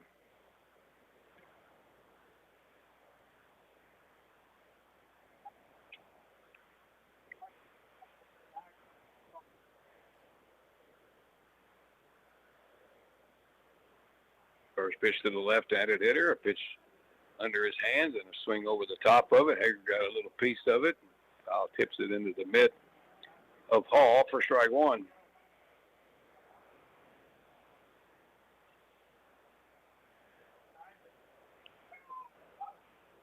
Next pitch Mitches, and a ball and a strike to Corey Hager.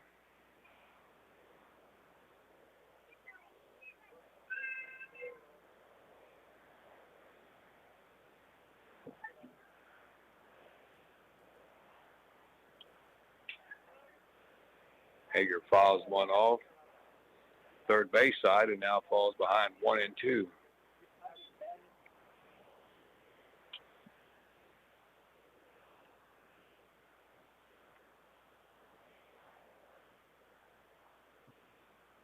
One-two pitch, swinging a bounce up to first baseline. That'll be foul.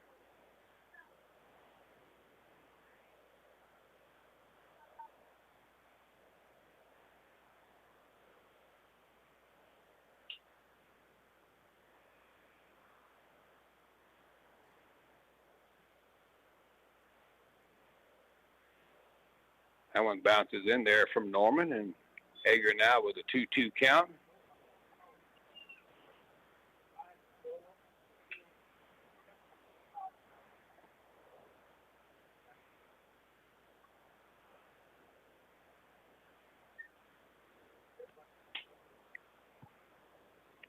Two and two to Hager. Norman working out of the windup. And there's a grounder up the first base side, but foul. Mason Becker over. That one between the first base coach Calvin Kurtz and the foul line. Calvin Kurtz,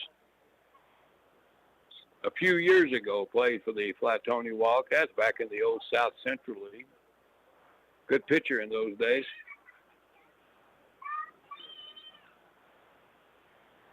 Dan Beck would have been the manager back then at one point. That one just misses a little low to Hager for ball.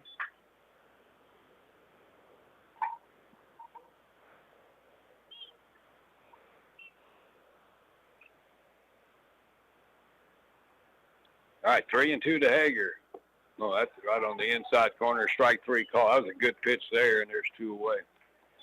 Hager down on strikes. A couple of strikeouts tonight. Called out both times. That is now 9 strikeouts for Chance Norman. And back to the top of the order for Beck Zimmerman with 2 away here in the inning.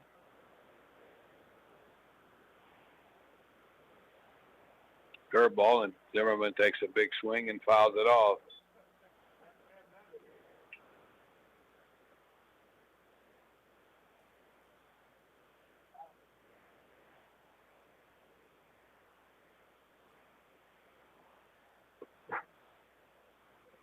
The 0-1, curveball up and in. Zimmerman ducks underneath that one.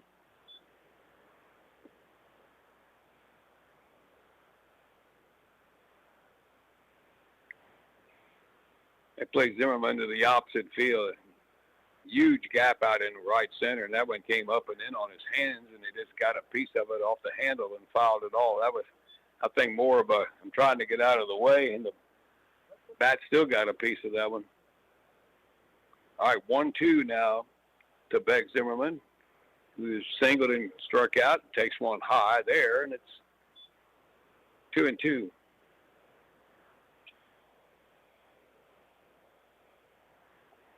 Flatonia only 2 hits so far on the evening.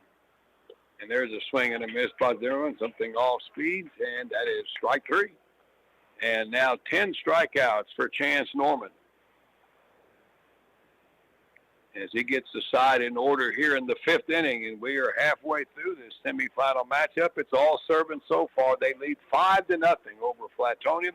We'll be back to the Felco Cater Field here at the fairgrounds right after this on KBUK. For over 80 years now, the Cavender Auto family has kept Texans on the road, and today's no different. With one click to CavenderAutoCountry.com, shop 4 Cavender dealerships, including Cavender Ford, Cavender Chrysler Jeep Dodge Ram, and Cavender Polaris in Columbus, and Cavender Chevrolet Buick GMC in Weimar. One click, 4 dealerships at CavenderAutoCountry.com, making confidence happen right here at home. Joel's Barbecue in Flatonia serves up wonderful, delicious barbecue every time you stop in. They smoke their barbecue in wood pits until it gets that sweet, dark, delicious look and flavor. So when you're hungry, go by Joel's Barbecue at the intersection of I-10 West and FM 609 in Flatonia. They're open every day except Tuesday. Joel's Barbecue is family owned and operated, and they're happy to be a part of tonight's broadcast.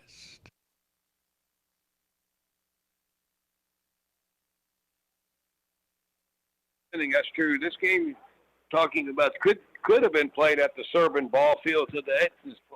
Serbin the higher seed and the home team, but they opted to play it here. Of course, there's also for a couple of reasons. If you win here today, you play back here next week again, because this field is more or less the official home of the championship game now for the Community League. They've been playing it here for a few years now, so Weimar knows they'll be here next week. They beat New Ulm 9-6 in their game earlier today in New Ulm.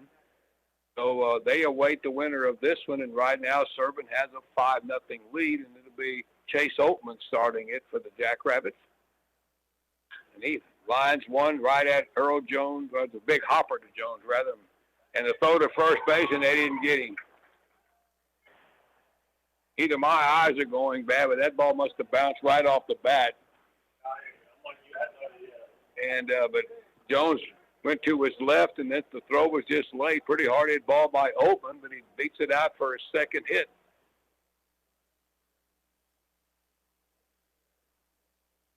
Iders Chase Wheaton, who has flied out and struck out today. Serbin now with 10 hits, and there's a throw over. Keep him close. They've had a couple of balls that dropped in the last inning for hits. That was an infield hit there for Oatman.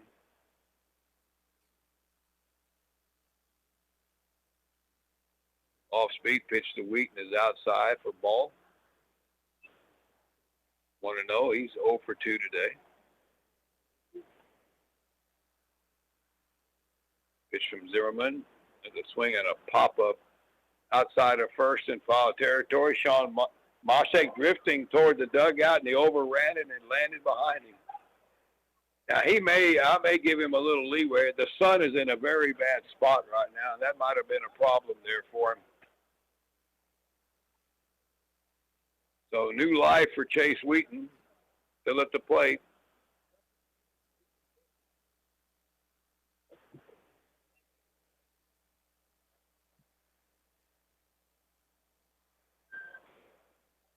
Runner's going. Pitch is high and inside. Throw down by Micha. That was short, hopped into Aaron's, and it bounces off his glove, and it's a stolen base for Oatman. That throw was right on the money, though. It's kind of a tricky hop at the same time, and the runner came sliding in there, and that'll be a steal.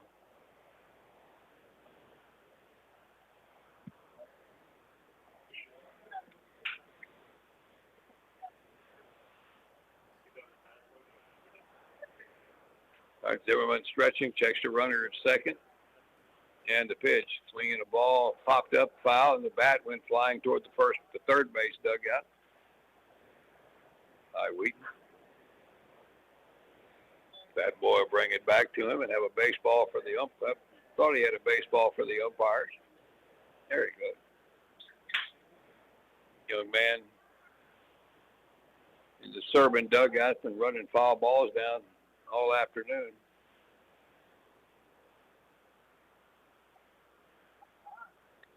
Zimmerman takes a look at Altman, the pitch to the plate. That's low and away with a breaking pitch into Chase Wheaton, and it's now 2-2.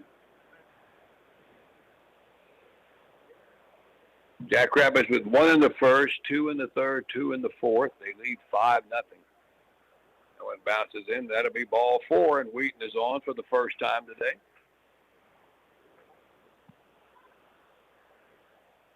So first and second with nobody out for Caleb Boriak.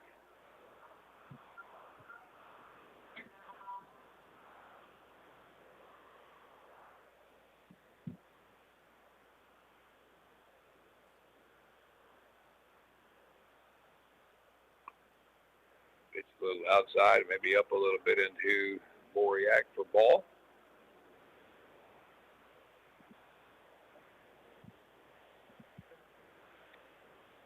The 1-0. That's a swing and a foul off the hands toward the third base dugout. Meacha giving chase, but the ball hits the screen right on this side of the third base dugout, and it'll be strike 1.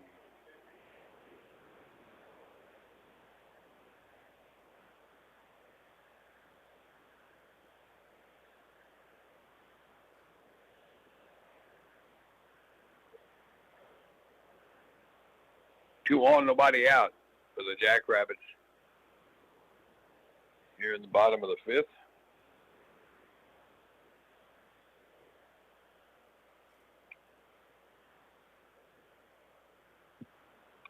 Swinging a roller back to the mound. Zimmerman will look at third and go to third. Got the force out there. He was going to make that throw to third base. The moment the ball left the bat, the way he had his body situated to make that throw back to third, and they get the force out there on Altman. Wheaton to second. That'll be a fielder's choice for Boriak, and he's on with 1 out at first. Good play, though, by Beck Zimmerman. It'll be a 1-5 put out with Earl Jones taking the throw at third on the force out. And here's Dakota Kaufman, who is singled, or rather walked and grounded out. Takes one high for ball.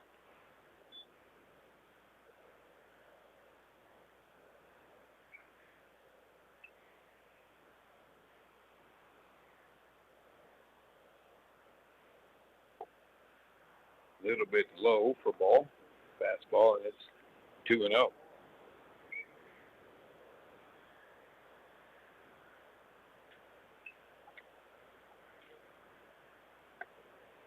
And a strike in there on the 2-0 pitch to Kaufman. One away, runners first and second. Zimmerman will throw back to second base. Aaron's covering the bag there. Ball off of Aaron's glove, but it would not have been in time. As Wheaton not that far off the bag. That was a designated play, though. Look like.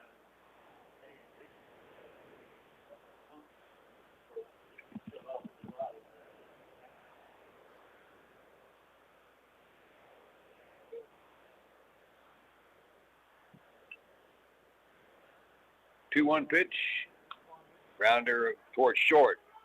Williams flipped to second to Aaron's. The relay to first is wide, and that's going to get the run home from second base on the overthrow as Wheaton scores.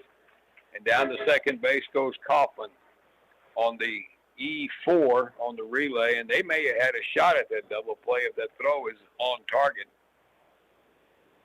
So the Kaufman reaches on the fielder's choice and gets second on the error. 6-4 put out on Boriak, and Wheaton scoring on the overthrow to make it a 6-0 game. And here is Caden Hall. He doubled, looped one in the center his last time up. And he lines that one in the center, and that's a clean base hit, and that's going to get Kaufman home. going to make it a 7-0 ball game here for Serbin. They just keep tacking on runs that they have scored in three consecutive innings.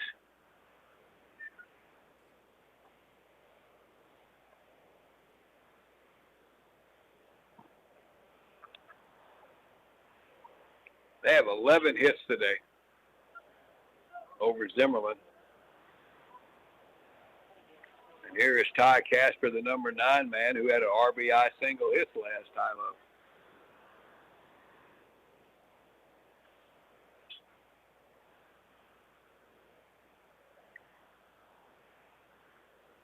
Stretch and pitch. Good pitch there on the outside corner to Casper for a strike.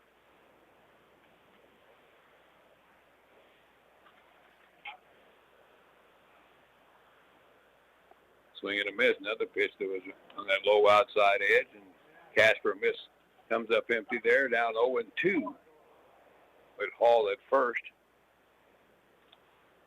Grounded toward first, down on the knee to scoop that one up to Samashik. Couple of steps to the base, and that will do it. But another good inning again here for the Jackrabbits in the bottom of the 5th. They tack on a run on 2 hits, an error, and 2 left. And we are through 5. And it's now Serbin leading Flatonia here in this one. It is now 6-0 as we go to the top of the 6th inning. We'll be back with more baseball here from Serbin in a moment. Looks like we may be getting a new pitcher for the Jackrabbits. We'll tell you who that is when we come back. The Flatonia Family Health Center improves lives through health and wellness programs.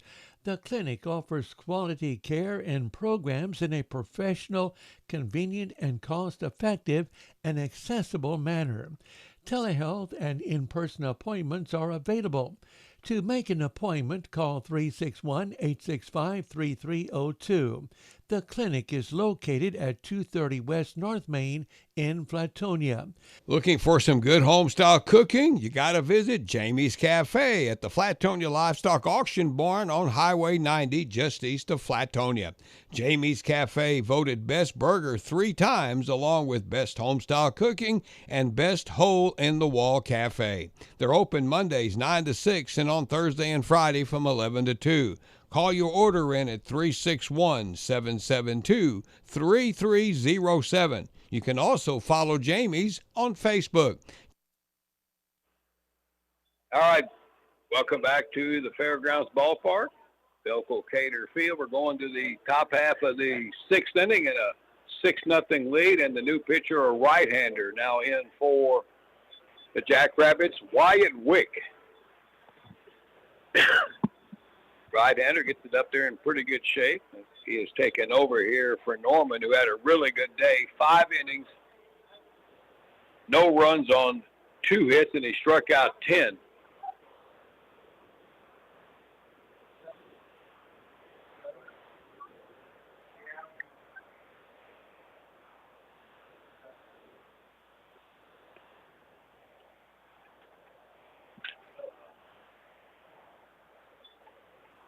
Yes, we do have a 7-0 ball game. That is correct.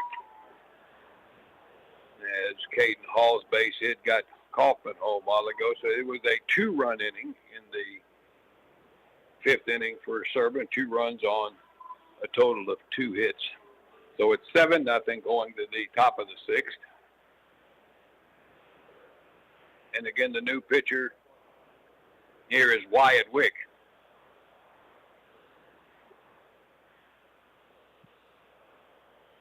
And Caden Williams will be the first batter that Wick faces. It'll be Williams, Ponder, and Ponder. That would be Ty and Zane.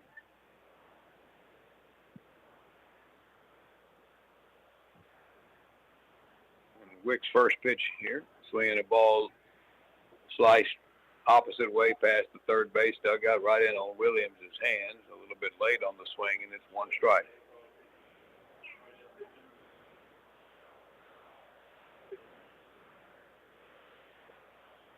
The 0-1. That way low and in, and it scoots by Hall back to the screen, and it's a ball and a strike. Williams They have him shaded way around to the opposite field. Yasov's playing left center more or less, and that pitch is high for ball. And the right fielder, Dakota Kaufman, shaded toward right center, but there's still a lot of room down the right field line here if Williams can pull one. And he swings and foul tips that one into the middle, and a good fastball there from Wick. And it's 2-2.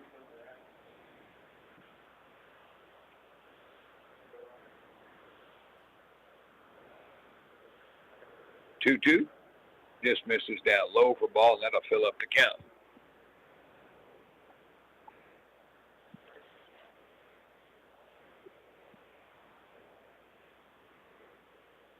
All right, Wick ready. That ball is hit into left center, and that'll drop in for a base hit. Well, even they shifted that way, and he still got one into left center for a hit. And Williams is on for the third time today, and he has 2 of the 3 hits for Flatonia. Bring up Ty Ponder. 1 plate appearance for him, went down swinging, or check that, called strike 3 in the 4th.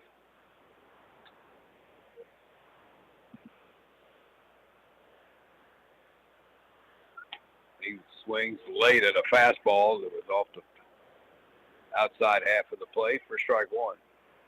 And again, the sun is still in a spot where it's giving fits to the center field. Even the base umpire out at second got his eyes shaded. Now Ponder tries to bunt one and bunt it through that one for strike.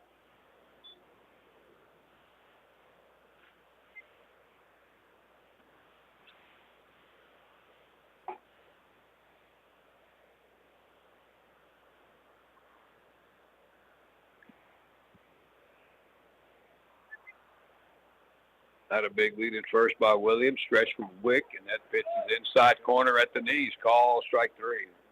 Good spot there for Wick as he gets his first strikeout. That's the 11th batter for Flatonia to go down on strikes today.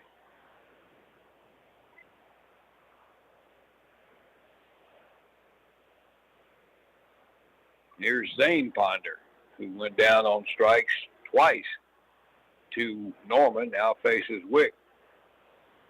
That bounces in and bounces off of Caden Hall, and down to second base goes Williams on the wild pitch.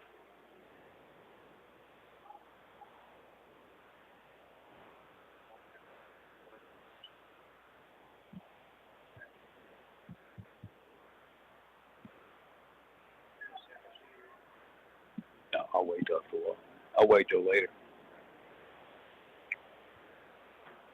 All right, Ponder with a 1-0 count. Strike down at the knees from Wick. Good spot there, and it's 1-1.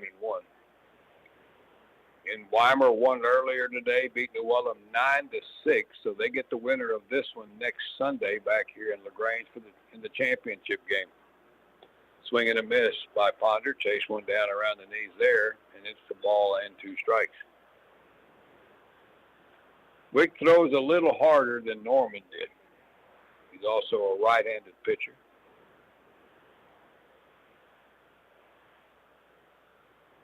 The 1-2, that breaking ball slayed up and out. Tried to get the outside corner and missed, and it's 2-2.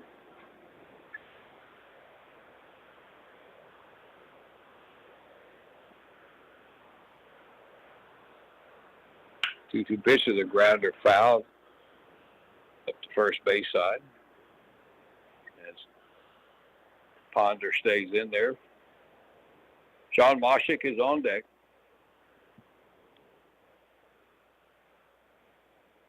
Flatonia limited to 3 hits so far today.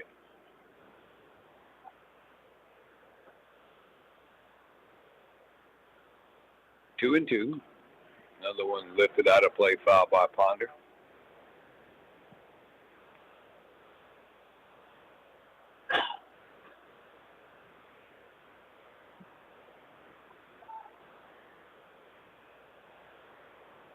They play him in the opposite field. That one bounced in there, and a good stop there by Caden Hall, the catcher. Kept it out in front of him.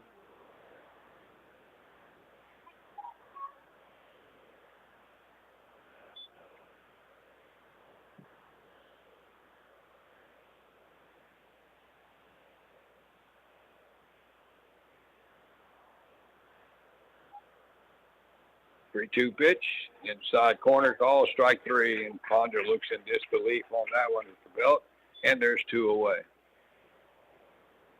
A couple of strikeouts in the inning for Wick. 12 strikeouts today by Serbin pitchers, and here is Sean Moshik, who has grounded out and reached on an error.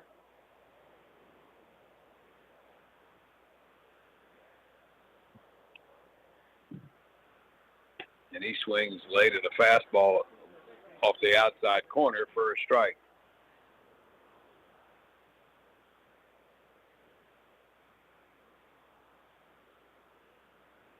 Williams at second.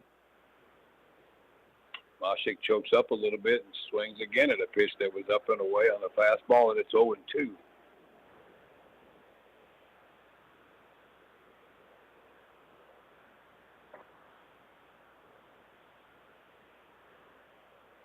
All right, Wick ready. The 0-2 to Moshik. Curveball down low, swings through it.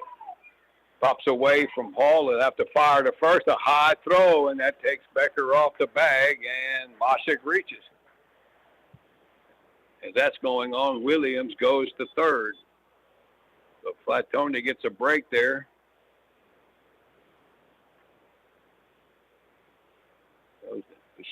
Strikeout for Wick, and it's a pass ball on Moshik. Lets the runner reach and gives a chance for Dallas Ponder here with runners on the corners with 2 away. Ponder has walked both times today, and he swings at that one for strike one.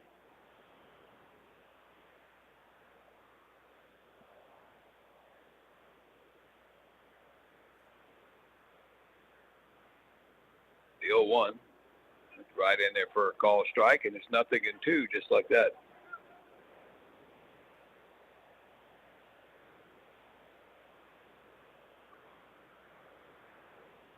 All right, Wick ready, 0-2. Breaking ball is down for ball. Flatonia just trying to get on the board here. Batting here in the top of the 6th inning, down 7. 1-2, up high with a fastball there, and it's 2 balls, 2 strikes.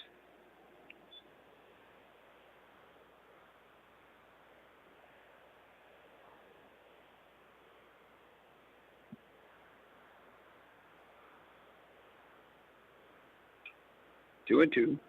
Swing and a miss, waves in an off-speed pitch, a breaking ball away from him for strike 3. And Wick picks up 3 strikeouts here in the inning. Around the walk and the base hit, rather the walk and the pass ball and a 3rd strike. So no runs on a hit, no errors and 2 left. Bottom of the 6th inning coming up here from the fairgrounds, and again it's Serbin in control, leading 7-0. We'll be back with more in a moment here on KVUK. Cal-Maine Foods is a sponsor of this broadcast, sending the best of luck to the Flatonia Wildcats in the Community League baseball game. Go Wildcats! Cal-Maine Foods Incorporated, located at 400 South Colorado Street, proud to be part of the Flatonia community. Trelleborg Sealing Solutions Giddings specializes in the custom machining of leading-edge engineered plastics, elastomers, and light metal components. TSS Giddings is located on Lee County Road 213 and has been in business for over 30 years, producing high-quality products for domestic and international customers. Trelleborg Sealing Solutions Giddings is a proud sponsor of this broadcast. All right, we go to the bottom of the 6th inning as the Jackrabbits coming up. As the infield pretty much covered in shade right now. The outfield are still dealing with the sun somewhat. Top of the order for the Jackrabbits, it'll be Yatzlaw, Zoke, and Becker. Beck Zimmerman still out there for Flatonia. He has given up a total of 11 hits. Not all of them have been well-hit balls. They've had a couple of pop-ups that have dropped in for hits today, and Serbin has taken advantage of every chance they've had. Scored in 3 consecutive innings. 2 innings each, and rather 2 runs each in the last 3 innings.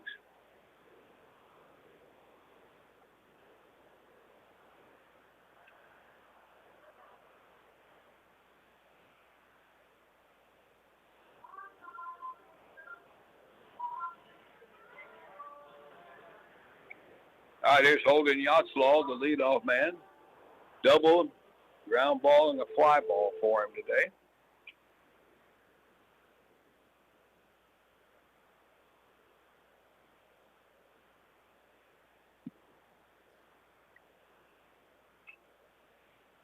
All right, Zimmerman looking in here, and here we go to the bottom of the sixth. And there's the ball lifted in the center. Drifting over Ponder, camps out underneath that one and hauls it in, and there is one away. I checked that. That's not Ponder out in center. That's Corey Hager out in center for the out.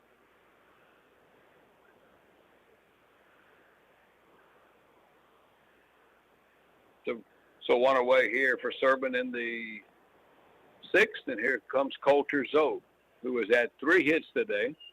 He's driven in 2 runs and scored 1. 3 singles.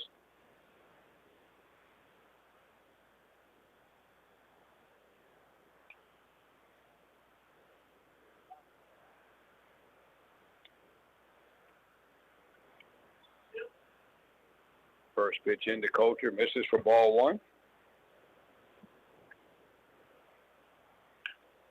There's a grounder towards short. Williams is up with it. Over the first. Low throw, but a nice stretching pick by Sean Mossick at first for the out.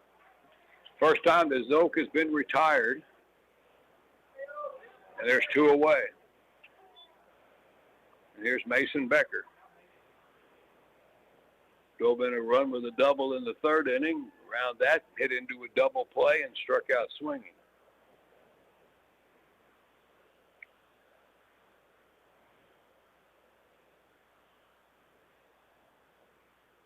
Pitch to Becker, high and away for ball.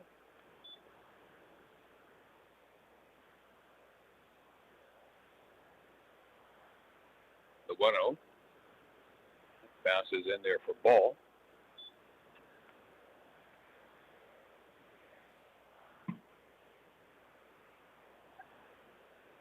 Infielders back all the way around. The pitch in, that's wide for ball, and now 3 and no count. That one bounced in there to Kobe Meacham, the catcher.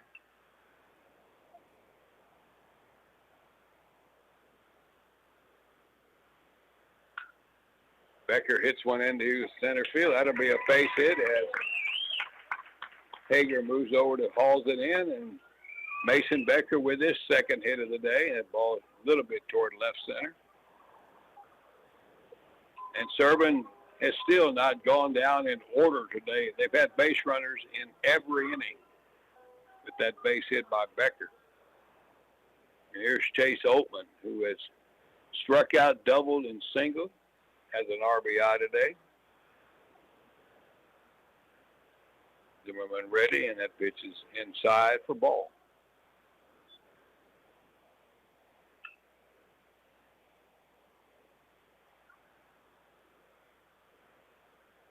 Pitch, and just swinging a foul out of play by Oldman over the first, off the first base side.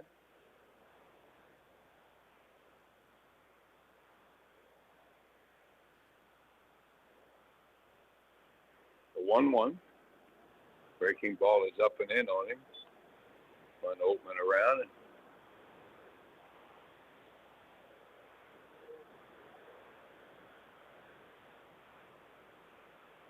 2-1 pitch, big swing and a miss there. I've checked actually a foul tip into the mid of Meacham. It's 2 balls, 2 strikes.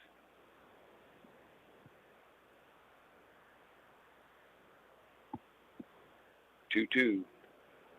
Ball strike 3 on the upper quadrant of the strike zone on the outside corner, and that will do it here for the Jackrabbits in the 6th inning.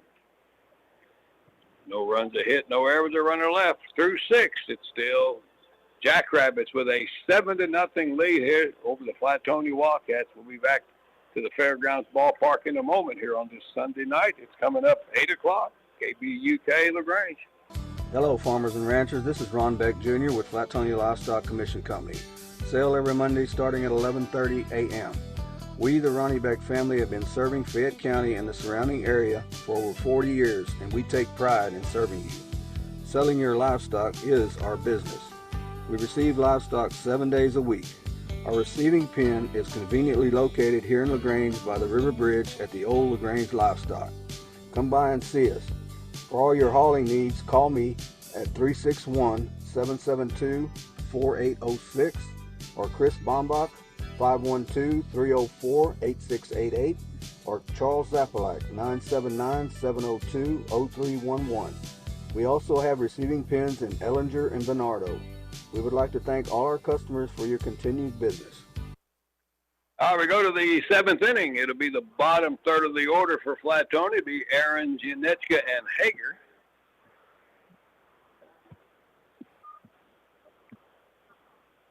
One thing about this league, the urgency in between innings is not quite as crisp as it would be in a high school game.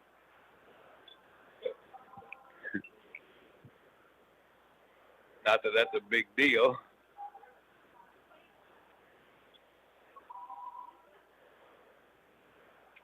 Wyatt Wick back out there for a second inning.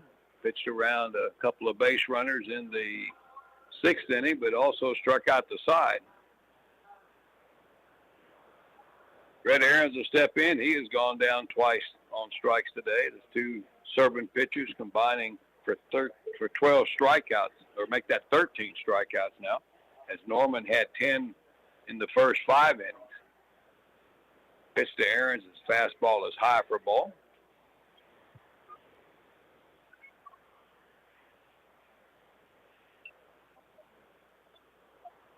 The 1-0 to Aaron's.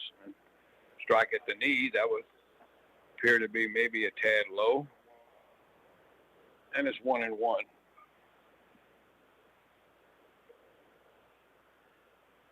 The 1-1. Swing and a miss. A good fastball there. Guided by him around the letters. And a ball and 2 strikes.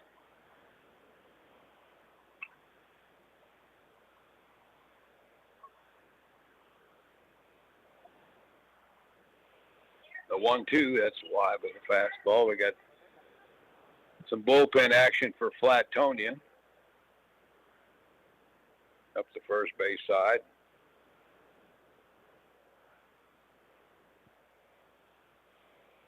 Two and two. Call strike 3 down at the knees, and Aaron's caught looking. He's gone down on strikes 3 times tonight. 4 strikeouts for Wick. It's 14 now for the Serbin pitchers today. And here's Errol Jones, who was grounded out and struck out.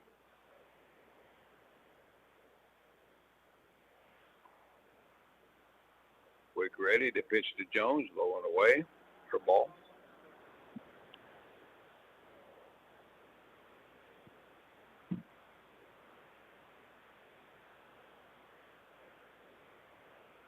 One-0 pitch. Tied him up and in with the fastball. Swings and misses for strike.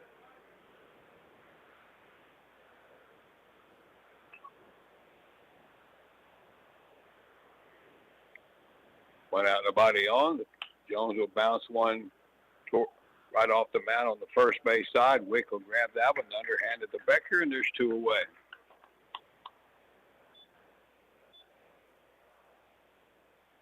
Flatonia still only has 2 hits today. Make that 3 hits today. They had a hit in the first, 1 in the fourth, and 1 back here in the 6th inning. Here's Corey Hager, who has gone down looking twice. Wick ready, and that's low and in. Slider for ball.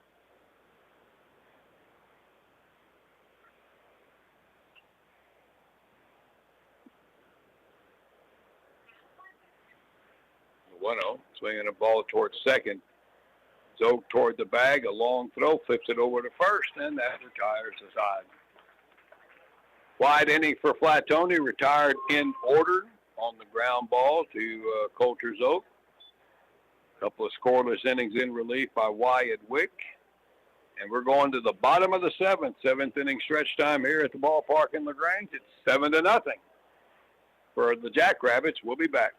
S&S Grain Incorporated in Flatonia is happy to be a part of today's Community League broadcast. S&S Grain Incorporated has been a family-owned and operated business for over 56 years. Their business is transporting grain, and they move a lot of it all over Texas. They're located at 202 South Ferris Street in Flatonia. Call S&S Grain at 361-865-3585. They send out good luck wishes to the Flatonia Wildcats. If you're craving New York-style pizza, it's available at Reba's Deli and Pizzeria, and there are 2 locations to enjoy it. Reba's in LaGrange, located at 539 East Colorado, and Reba's in Giddings at 208 East Austin. Their pizza is hand-tossed and brick oven baked. Reba's also has wonderful specialty sandwiches and wraps. Visit their website, rebaspizza.com, for the entire menu.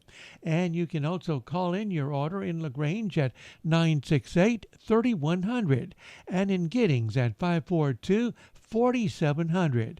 Reba's Deli and Pizzeria is happy to be a part of this broadcast. All right, bottom of the 7th inning here at the fairgrounds in a 7-0 game. And we have a new pitcher for the Flatonia Wildcats as Beck Zimmerman goes 6 innings today. A lot of pitches.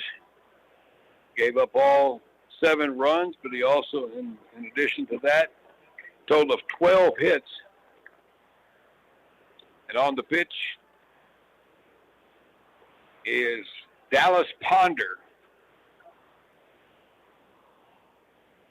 right-handed pitcher, in relief here in the 7th.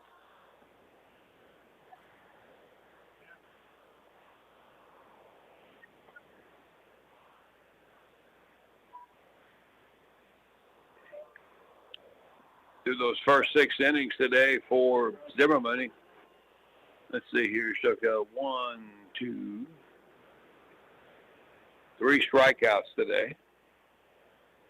Again, allowing a total of 12 hits. The Dallas Ponder on, and he will face Chase Wheaton, Caleb Boriak, and Dakota Kaufman here in the bottom of the 7th inning. Serbin leading 7-0. Weimar will get the winner next week here at the fairgrounds after beating New Ulm this afternoon. 9-6. First pitch to Wheaton. Sharply hit just inside the chalk, past third base, down the line for a base hit. As Ponder greeted with an extra base hit, as Wheaton trots into second base with a double, his first hit today.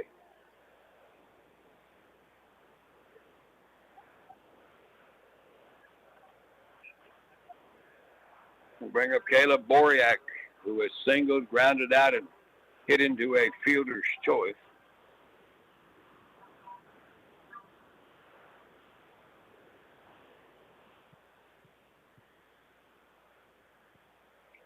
Ponder stretches and the pitch to Boriak. A slow curveball that drops in there for strike 1.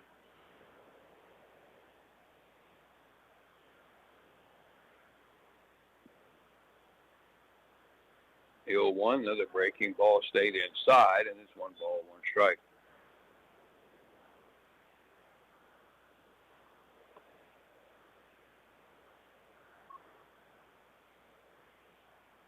One pitch is swung on and foul back. William is playing left field now for Flatonia. That would be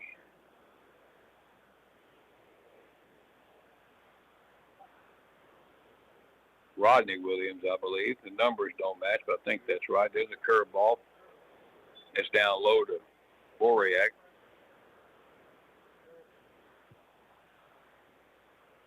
Wheaton down to second with nobody out. That bounces in there, blocked by Kobe Meach, the catcher, for ball. So a full count here to Boriak. Dakota Kaufman next. Serbin's been adding on runs pretty consistently today. They've scored in 4 innings out of their 6 at-bats up to now. There's a ball hit up the middle through Ponder's legs, backhanded at second base by Beck Zimmerman, and he'll throw him out at first. And Zimmerman now playing second for Ahrens. And there's one gone, and on to third goes Wheaton. And Williams in left field will be batting in the spot vacated by Ahrens.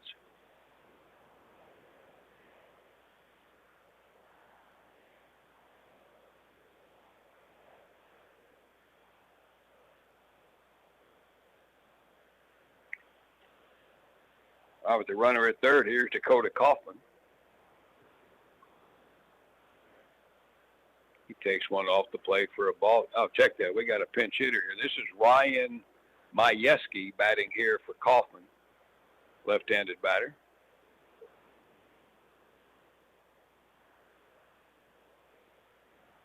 Wearing number 99.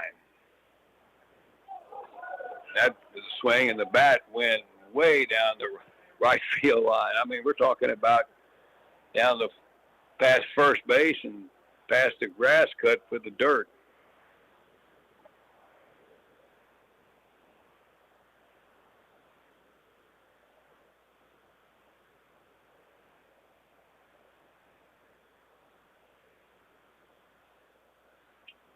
Let's get the pine tar out. All right, 1-1 now to Ryan Majewski here, batting for Dakota Kaufman. Got a runner at third and one out. Pitch from Ponder is a strike on the outside corner.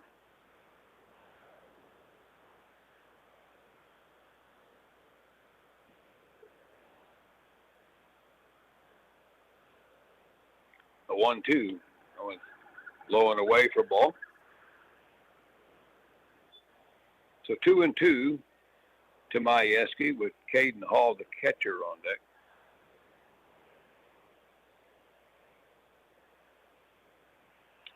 There's a swing and a roller off the glove of Mashek, and then it trickles off the glove of the second baseman Zimmerman trying to back him up, and that ball was hit in the spot there where two infielders just couldn't reach it. Both of them got gloves on it, and I would think that would be an infield single. And that'll score the run. Wheaton coming home to score to make it 8-0.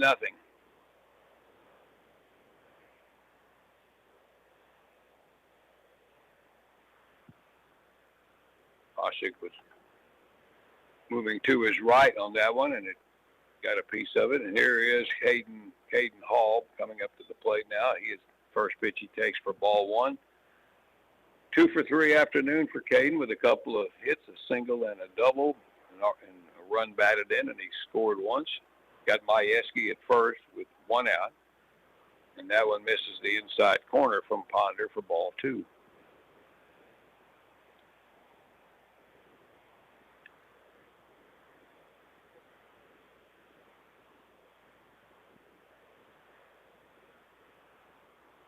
Stretch and pitch, curveball, another one that drops in there for a strike. 2-1 to Hall.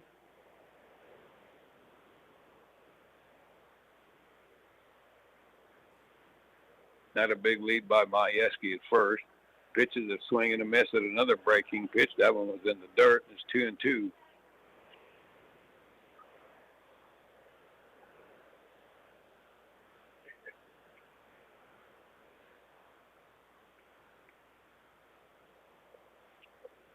All right, Ponder in his first inning of relief, 2-2 pitch, and that one's outside for ball. Full count. Ty Casper's on deck for the Jackrabbits, leading 8-0 here in the bottom of the seventh. Got a runner on and one out.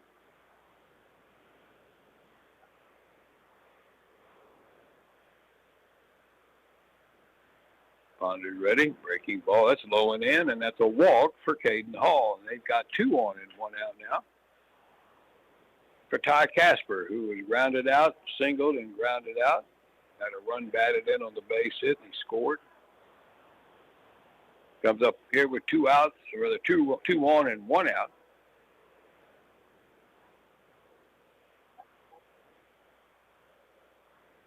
Mashik not holding Hall at first with the runner at second. Pitching to Casper, and it's a ground ball. Backhanded nicely by Zimmerman at short, or second rather, but then tries to flip it to Caden Williams trying to cover the bag on the force play, and they missed a connection there, and everybody's safe, and the bases are loaded. Another good scoring play there. Base hit. It's an infield hit for Casper, loads him up. A good play by Zimmerman behind the bag out in shallow center on that one. All right, here is Yatzlaw. That breaking ball way outside to Holden. 1 for 4 with a double. That happened in the first inning, and he scored their first run. The 1-0, swinging a popped up. That'll be on the infield foul territory. Earl Jones Jr. toward the coach's box will squeeze that one, and there's 2 away.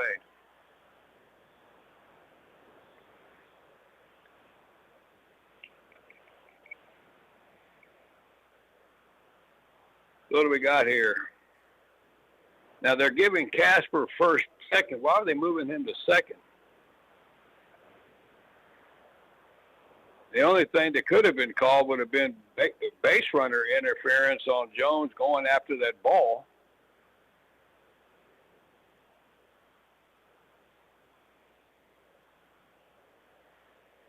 The pop-up was caught in foul territory for the out. Did they call out Majewski's going to the dugout?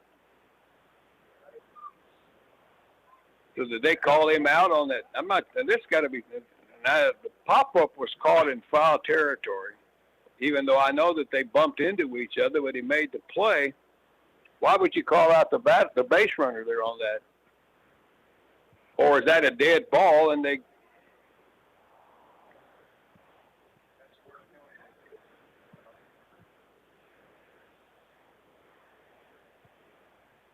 So Yatzlaw is still at the plate because the ball is dead on the interference? Yep.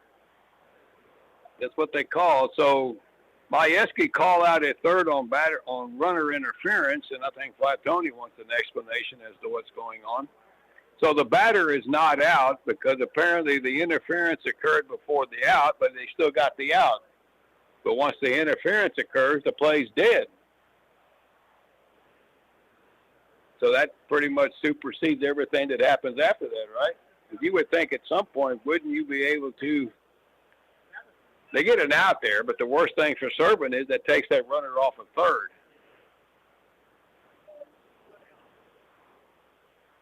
So Casper is still at first. Hall's at second. Majewski called out on the interference. Because Earl Jones and him kind of bumped into each other as Jones was going into foul territory on the pop-up. Yatzlaw is still at the plate. And he lines one into right center field. That's going to be a base. That's going to be our gapper. It's going to score Hall from second base. Right behind him is Ty Casper. He's going to score from first. And that makes it a 10-0 ball game on the triple. And that should be the ball game on the run rule here in the bottom of the 7th inning. So if you're Flatonia, you got to out at first, but you had to face Yatzlaw again, and he gets a triple into the gap, and that ends the game after all. So the ball game is over, and Serbin is going to the finals to take on Weimar next week, and Flatonia's season comes to an end here in the semifinals. So Yatzlaw will get credited with a triple. 2 RBIs on that gapper in the right center. Hall scores and Casper scores, and the 10-run rule in effect in the 7th inning in this league. And that made it a 10-0 ball game, and that's it. They scored 3 runs here in the bottom of the 7th on 4 hits.